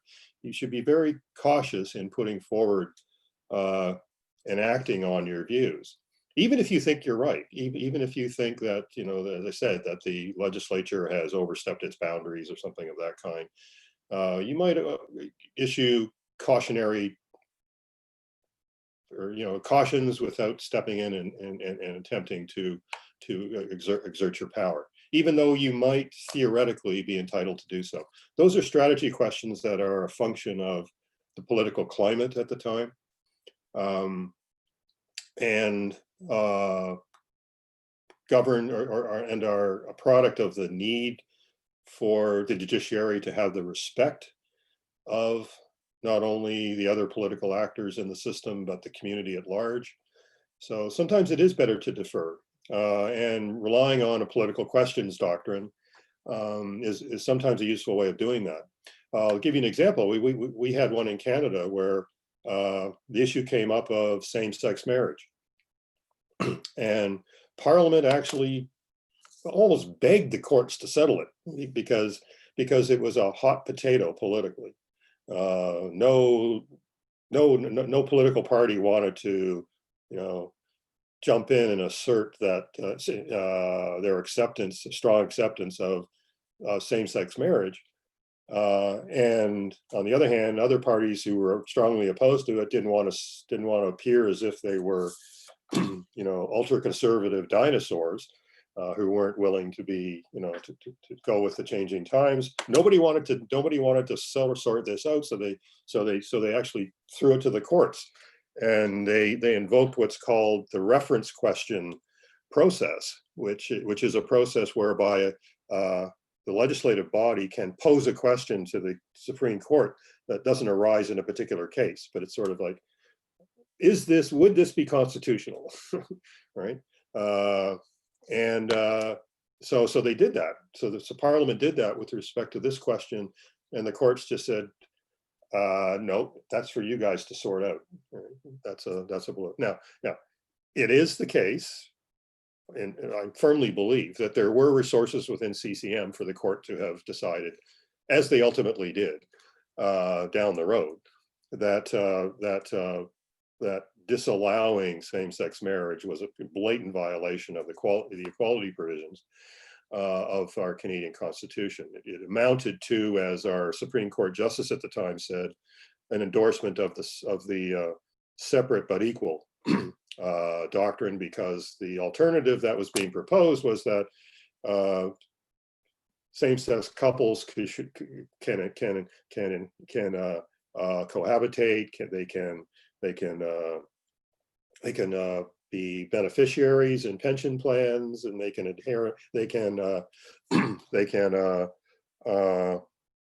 adopt children, and so on and so forth. All that stuff was all okay, but they couldn't get married. Right? And the Supreme and Justice McLaughlin said, this is just separate but equal, right? You're saying, well, this other arrangement is just as good as marriage, and they're like, no, it's not. It's a separate. It's that notorious American separate but equal doctrine.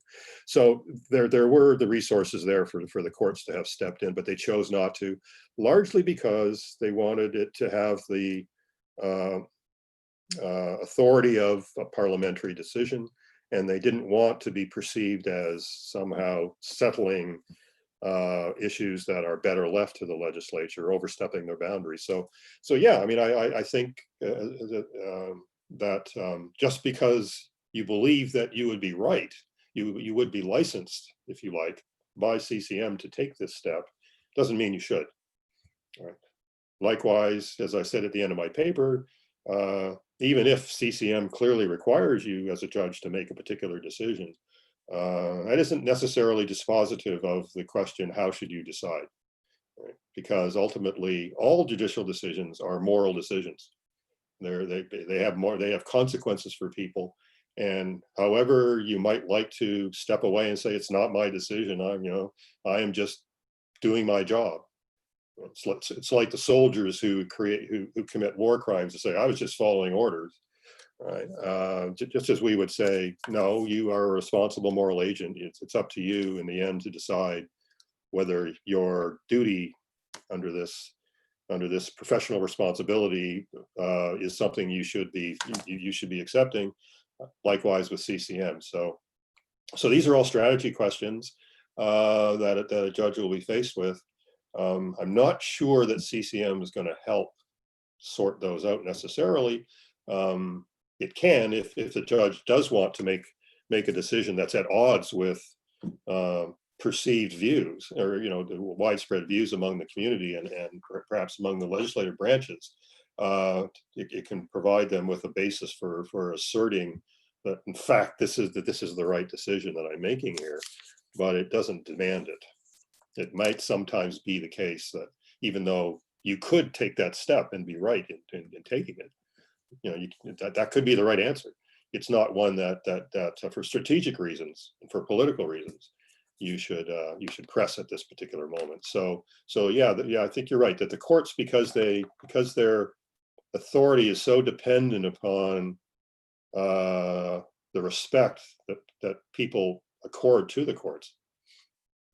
They don't have the power of the purse strings that the legislature does. They don't have the military behind them, and I mean all that stuff. I mean they are there trying the best they can to do the right thing, and they're going to be effective only if people accept their decisions. Those are things that the court has to take into account and have to consider the long range consequences of doing the right thing in this particular situation, but in the end, it has bad effects in the long run.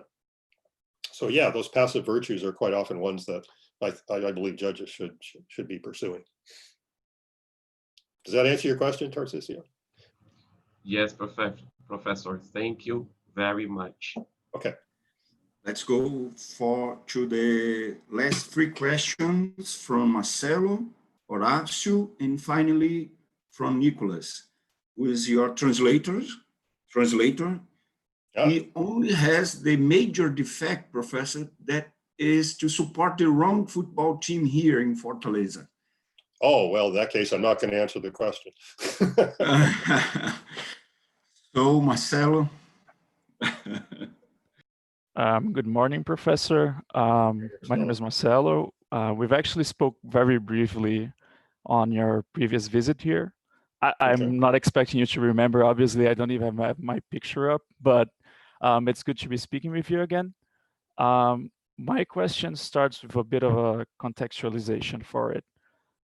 There appears to be a basic resemblance between your living tree theory and Robert Alexis' theory of fundamental rights, at least insofar as both construe these rights, fundamental rights, as a type of prima facie legal protection. I'd argue it's fair to say that according to either theory, a constitutional right to free speech, for example, would always ensure merely its consideration by the courts whenever the value enshrined, that is free speech, is thought to be under risk of restriction, rather than always providing an absolute legal protection in all cases. My question is, how are juries supposed to identify which provisions in a constitutional charter are meant to be applied in this prima facie manner, and which are supposed to be applied in a manner more akin to standard legal statutes? My question is prompted by the fact that in Brazil, due to at least in part the somewhat widespread level of acceptance of Alexis' theory, some juries have put forth the notion that it should be possible to restrict even those constitutional provisions that were traditionally considered sufficiently definite and specific to represent conscious decisions of constitutional drafters, thus warranting absolute application. And just to illustrate an example, it can be mentioned that our constitutional provision that flat out states that evidence obtained through illicit means is inadmissible has come under attack by a few jurists who defend that illicit evidence should be admitted in court in certain situations, despite there being no explicit constitutional authorization for this kind of exception. I hope that was clear enough. I didn't know I spoke a bit too fast, but. No, I think I've got the gist of what you're asking. I'm not going to profess to be an authority on Alexei, so I'm not going to comment on his view, but I will tell you what I think. I think that many constitutional rights, and you're right in pointing out the connection, if this is Alexei's view, provide what you might call prima facie protections. This is explicitly acknowledged in the Canadian Constitution, in fact. I think it's generally true of certain rights within constitutional documents, certain provisions, constitutional rights provisions within constitutional documents. But the Canadian Constitution actually makes this explicit. for those of you who are not familiar, Section 1 of the Constitution says that all the rights enumerated in this charter are subject to what they call reasonable limitations, as can be demonstrably justified in a free and democratic society. That's Section 1 of the Canadian Charter. That recognizes that rights are not absolute. It explicitly recognizes that there can be reasonable limitations upon the rights, and one way of viewing that is to say that they are prima facie protections, that they're strong. There's a strong presumption in favor of protecting the right in any case in which it arises, but that presumption is capable of being overridden. And in the Canadian context, the courts have gone on to develop certain tests, which proportionality tests and so on, which determine when the right can be, well, not overridden, but it can be limited by what it calls a pressing and substantial concern of some kind. That's sufficient to warrant limiting a right. So there are things like the rational connection test. There has to be a connection between the legislation and the achievement of the objective. Otherwise, it's not going to be a legitimate limitation on the right. There has to be a minimal impairment upon the right, et cetera, et cetera. So that there are all these tests built into the Section 1 limitation. Now these are usually sorry, let me just reiterate what I said at the start, that even though the Canadian system explicitly says that, many of the rights that one finds in constitutions, particularly those that are expressed in abstract terms and that have moral content, like the right to, say, equality before and under the law, or the right to freedom of expression, or the right to due process. These rights are just inherently, I think, subject to limitation. They are, and they have to be subject to what say Thomas Aquinas called determination or specification of so that to narrow them down and make them more concrete. And that's what communities do when they develop their CCM. They take these abstract notions and then they start filling in more content in a way that's not determined by the abstract notion, but is consistent with the abstract notion. So to that extent, and of course that process always brings with it the possibility of a new content being added that limits the rights as well. In these particular contexts, in which these pressing and substantial concerns are paramount, the right must yield. So I think rights of those kinds are always like that, even though in the Canadian context, we actually say explicitly. Now, the rights that I've just mentioned, they all are of that nature that they tend to be abstract and they tend to be moral in their nature. These are subject to limitations of the kinds I talked about. When it comes to something like the provision you mentioned, what is it now? The evidence obtained through illicit means is inadmissible. Now, I guess it all depends on what's meant by illicit. If there is a firm, concrete, definite understanding in the history of Brazilian jurisprudence of what that means, if it means in violation of certain legal norms governing the acquisition of evidence that one finds in evidence law, if that's what it means, that evidence illegally obtained, then it's possible that this is not one of those rights that is subject to that kind of prima facie understanding, that this is just a firm commitment that no illegal evidence will be admitted. Now, for a long time, that was the view of the common law in Canada, United States, and so on, in Britain. But there have been exceptions now introduced, but those have been explicitly introduced, and there's nothing in our constitutional practice that excludes that, the admission of some illegally obtained evidence under certain conditions, because the provisions that are relevant are simply the due process clause and the clause that says that the law and the government, or the law cannot sanction any action on the part of a government body that would bring the administration of justice into disrepute. So those are the kinds of abstract notions that govern the collection of illegal evidence in Canada, and they are susceptible to the kind of prima facie analysis that you're describing. But if there is in Brazilian practice a firm understanding that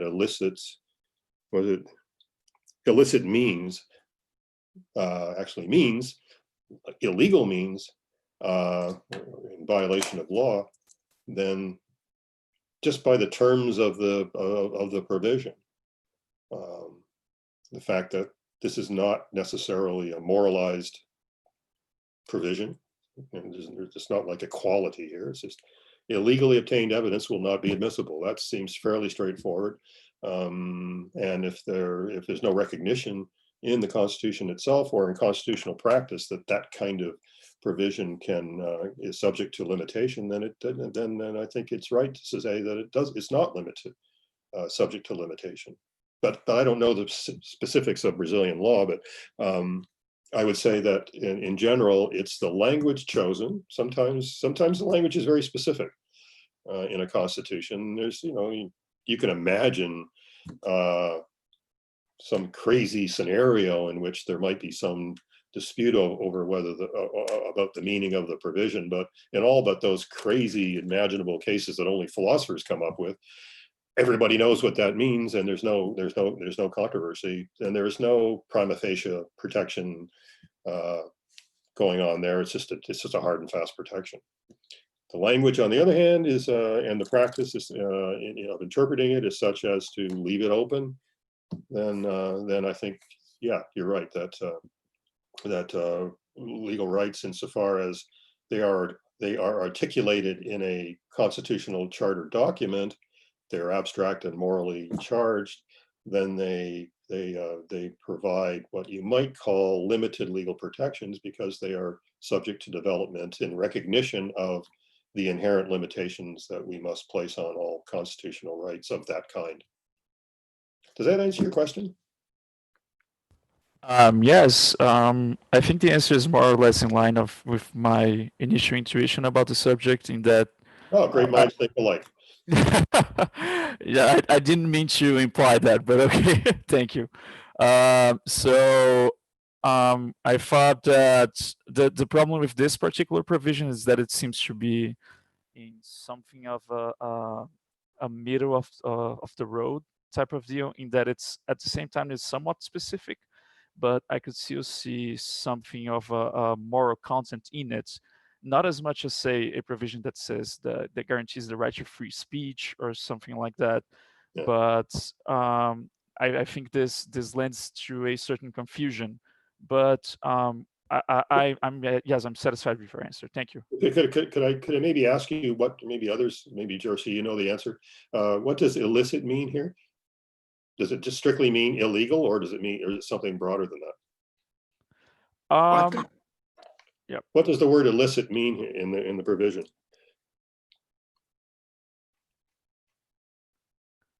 Evidence obtained through illicit means is inadmissible. And eu acho que é a proibição de provas ilícitas que ele tá. É isso mesmo. No artigo 15. Yes, we have a provision like that prohibiting illicit proofs.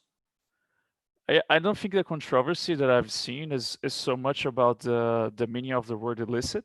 Okay. I think it's more or less understood as simply illegal means. Yes. Okay. Illegal. Okay. Yes. Strictly illegal. But okay, if that's what it means, yeah. If that's what it means, then it strikes me as it's pretty straightforward. It's not subject to that kind of limitation analysis. But still, some authors I've seen some authors defending the use of evidence obtained through illicit means that there are known to be illicit in some other situations, such as a heinous crime has been committed or something of the sort.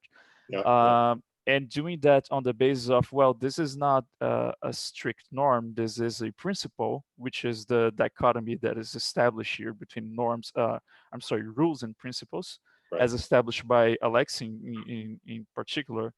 And they use this as a support for the argument that sometimes illicit evidence should be admitted in court. And that always struck me as wrong and possibly dangerous. So yeah, I think you're right. I think you're right about that. Yeah, that more or less inspired my question. So thank you very much for your time. Okay, thank you. Thank you, Marcelo. Horácio. Opa, Juraci. First of all, thank you, Professor Waluchow. I wrote my question. And I think my question is related to Marcelo's one about Alexei, but not quietly related to Alexei, but about the proportionality test. And it seems to me that in Canada, as well in several countries around the world, issues involving constitutional rights has been decided using this so-called proportionality test. I think in Canada, the landmark case is the Oaks case. I think you've seen it in your book. And Dave Debatey, a Canadian constitutional scholar, has said that this proportionality test is an ad hoc, empirical oriented test, and not this, I think, moralized interpretation of the constitutional rights. Not a moral argument, not a conventional moral argument, not using this so-called CCM, and so on. And what I would like to ask you is, what is the relationship between your theory of constitutional interpretation and this balancing approach, this proportionality test used, for example, in the Oaks case? Because I think Beatty argues that the proportionality test is not just a technique used in specific cases, but is a universal test for deciding all cases involving constitutional rights. So the judge does not have to use the moral basis of the constitutional, does not have to engage in an interpretive effort to determine the meaning of the constitutional rights based on, let's say, the community constitutional morality, and so on and so forth. So what is the relation between your approach to constitutional interpretation and this idea of that all cases involving constitutional rights can be decided by an empirical ad hoc balancing essay used in the Oaks case? Well, the first thing I'd say is that I think it's absolutely wrong to suggest that it's purely empirical, the balancing test. I mean, that's a crazy idea to me. And if that's what Lexi's saying, then that's just crazy. You're balancing values, right? You are the proportionality test asks you to, for example, to balance the right against the objective, which is put forward as justifying the restriction, and it's a value question, right? When the court says the objective must be pressing and substantial in a free and democratic society, that is not empirical. You don't determine that by doing experiments, right? Or by observing the world. You have to argue that things like security, in these particular contexts, are of more moral importance. I mean, it's a moral argument. Are of more importance than respecting the right to privacy, for example. That how you can view that as anything but a moral argument. Which will, of course, on my view, not be just a flat out moral argument that you would appeal to if you were trying to find out what Immanuel Kant might have thought about this, but rather trying to determine what your community's commitments, in terms of its commitment to things like security and its other decisions with respect to the right in question, how the community has just chosen to balance these against one another, there's going to be a healthy moral element there, but and to suggest that it's empirical is just I just don't understand that view. So that's the first thing I'd say about that. Whether all constitutional rights are subject to this kind of analysis, I guess that was part of your question as well. I suspect that they probably are. Just as in the nature of rights, I think that they need to be balanced against other considerations, some of which are not other rights, some of which are pressing and substantial concerns, which are goods and values and not necessarily rights. So the interests of a community, for example, in something like security, could, in some instances, outweigh the right in question. That's just in the nature of moral rights, or rights of political morality, as they are enshrined in constitutions. So I think most of the rights of political morality that we find in constitutional documents are subject to that analysis. It just so happens in Canada, we explicitly say that, we explicitly acknowledge that in Section 1.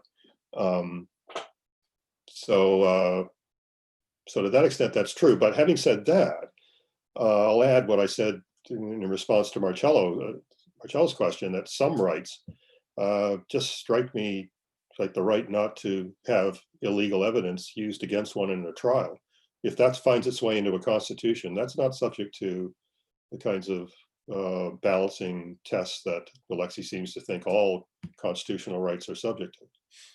I think that there's nothing incoherent in the notion that something as specific as that, the choice, the balancing choices have already been made by those who created that rule. So they have decided that the value, the moral value of ensuring a fair process to a convicted person, or to a person on trial, is more important, and the integrity of the legal system is more important than, morally speaking and politically speaking, than any benefit we might accrue from allowing illegally obtained evidence. They've already made that decision. They've already made the balancing that Alexei says goes on in all constitutional cases. And they put that provision in the Constitution reflecting that decision. That's different from a decision to include something like the right to free expression. The balancing that's required has not been done yet. In other words, what those provisions do is assign to the courts and to people and to legislators to sort out what the contours of that what weight that right will have as it competes with other considerations. It doesn't, in framing it in abstract terms of that kind, it defers that decision to others as they work it out, using, on my view, common law reasoning, to trying to determine the requirements of the underlying CCM. But in other cases where you've got something like this particular provision, where it's the balancing has already taken place and it's reflected in the words chosen, with the understanding that those words have in that particular context, in that particular constitutional instrument. Hope that answers your question. Thank you. Let's go to the last question, Nicholas.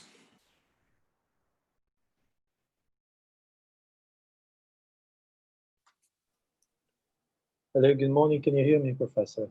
Yes, I can hear you now.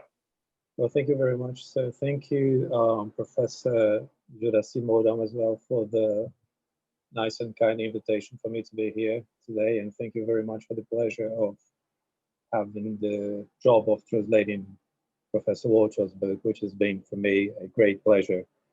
I'm originally from the social sciences field, mainly with political science and anthropology. Those were my two fields of research in the past. Long way, but I still have some of that in the work that I do today. And my question to you is basically is with respect to representation and accountability of judges, specifically judges from the Supreme Court. And we know that in theory, despite Brazilian Supreme Court judges are appointed, non-elected, and serve for life tenure, they're still accountable to the parliament as they can be impeached by the Senate. I just learned from Professor Juraci Mourão, this is also true for the United States case. And I was wondering if it's true for Canada and for the UK as well. And if so, what are the practical implications of this in both countries, Canada and the UK? Thank you. Okay. It is theoretically possible for a judge to be removed in Canada, even a judge on the Constitutional Court or the Supreme Court, but the grounds are very, very narrow, right? And they're usually things like, suppose they're convicted of a crime, or they've been engaged in other activities that are inconsistent with the perception of neutrality on the part of judges. So, to give you an example, this is not a Supreme Court judge, but it was a judge who was to be appointed to, I think, to one of the provincial appeal courts. He was reprimanded by the Judicial Council and then subject to impeachment if it proceeded, on the grounds that he had agreed to serve as the temporary dean of a law school. They were in a crisis because their dean had just suddenly resigned, and they were desperate for somebody to come in. And it was a law school specifically oriented toward Indigenous law and Indigenous students. And the claim that was made by the Judicial Council of Oversight was that this was inconsistent with the need to be impartial, that in fulfilling this particular role, that there's some incompatibility with judging. Now that's the kind of case that could potentially result in the removal of a judge, but under no circumstances would a judge ever be removed for anything but exceptional circumstances of that kind. So they are protected in that sense. They are highly independent, and I think that's true of virtually all the systems that I'm aware of. That it's only in extremely exceptional cases that you could remove a judge who is given life tenure. It certainly can't be because you disagree with their decisions or the line of decisions that they're going forward with, unless you can somehow show that they're the product of mental decline, or they were drunk, they're constantly getting drunk and authoring pending decisions, or something like that, where you could challenge their ability to fulfill their obligations in some fundamental sense. They are protected, and it's actually crucial that they be protected in that way. That's one of the reasons why judges were given life tenure. Now, some jurisdictions, of course, have decided not to give judges their life tenure.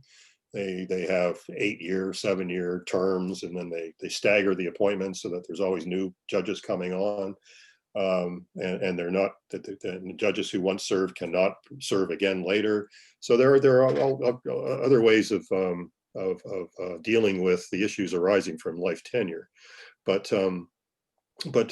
judicial independence from political pressures is absolutely vital to the role of a judge. And if judges don't have that independence, if they are constantly looking over their shoulders, if they could be impeached because they are viewed by the president not to be deciding in a way favorable to his particular agenda and so on, if that were the case, then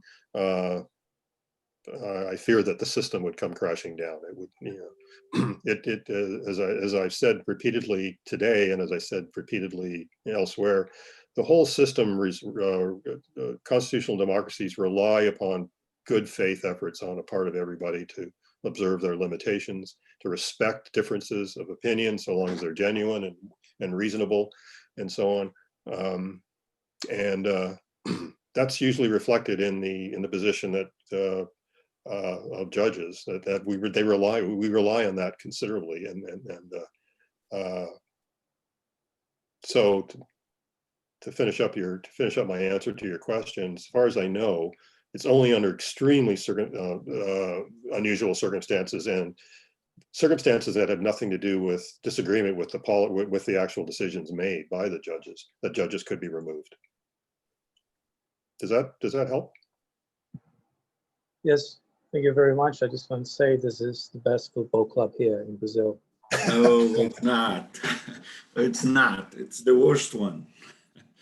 So let's finish. And Nicholas, I want to thank you very much for undertaking the task of translating the book. That's it's been a pleasure. It's been a pleasure. Yeah, I look forward to seeing you. Thank you very much. Excellent. Thank you. Sorry, Jersey. Oh, thank you, Professor. Let's finish here.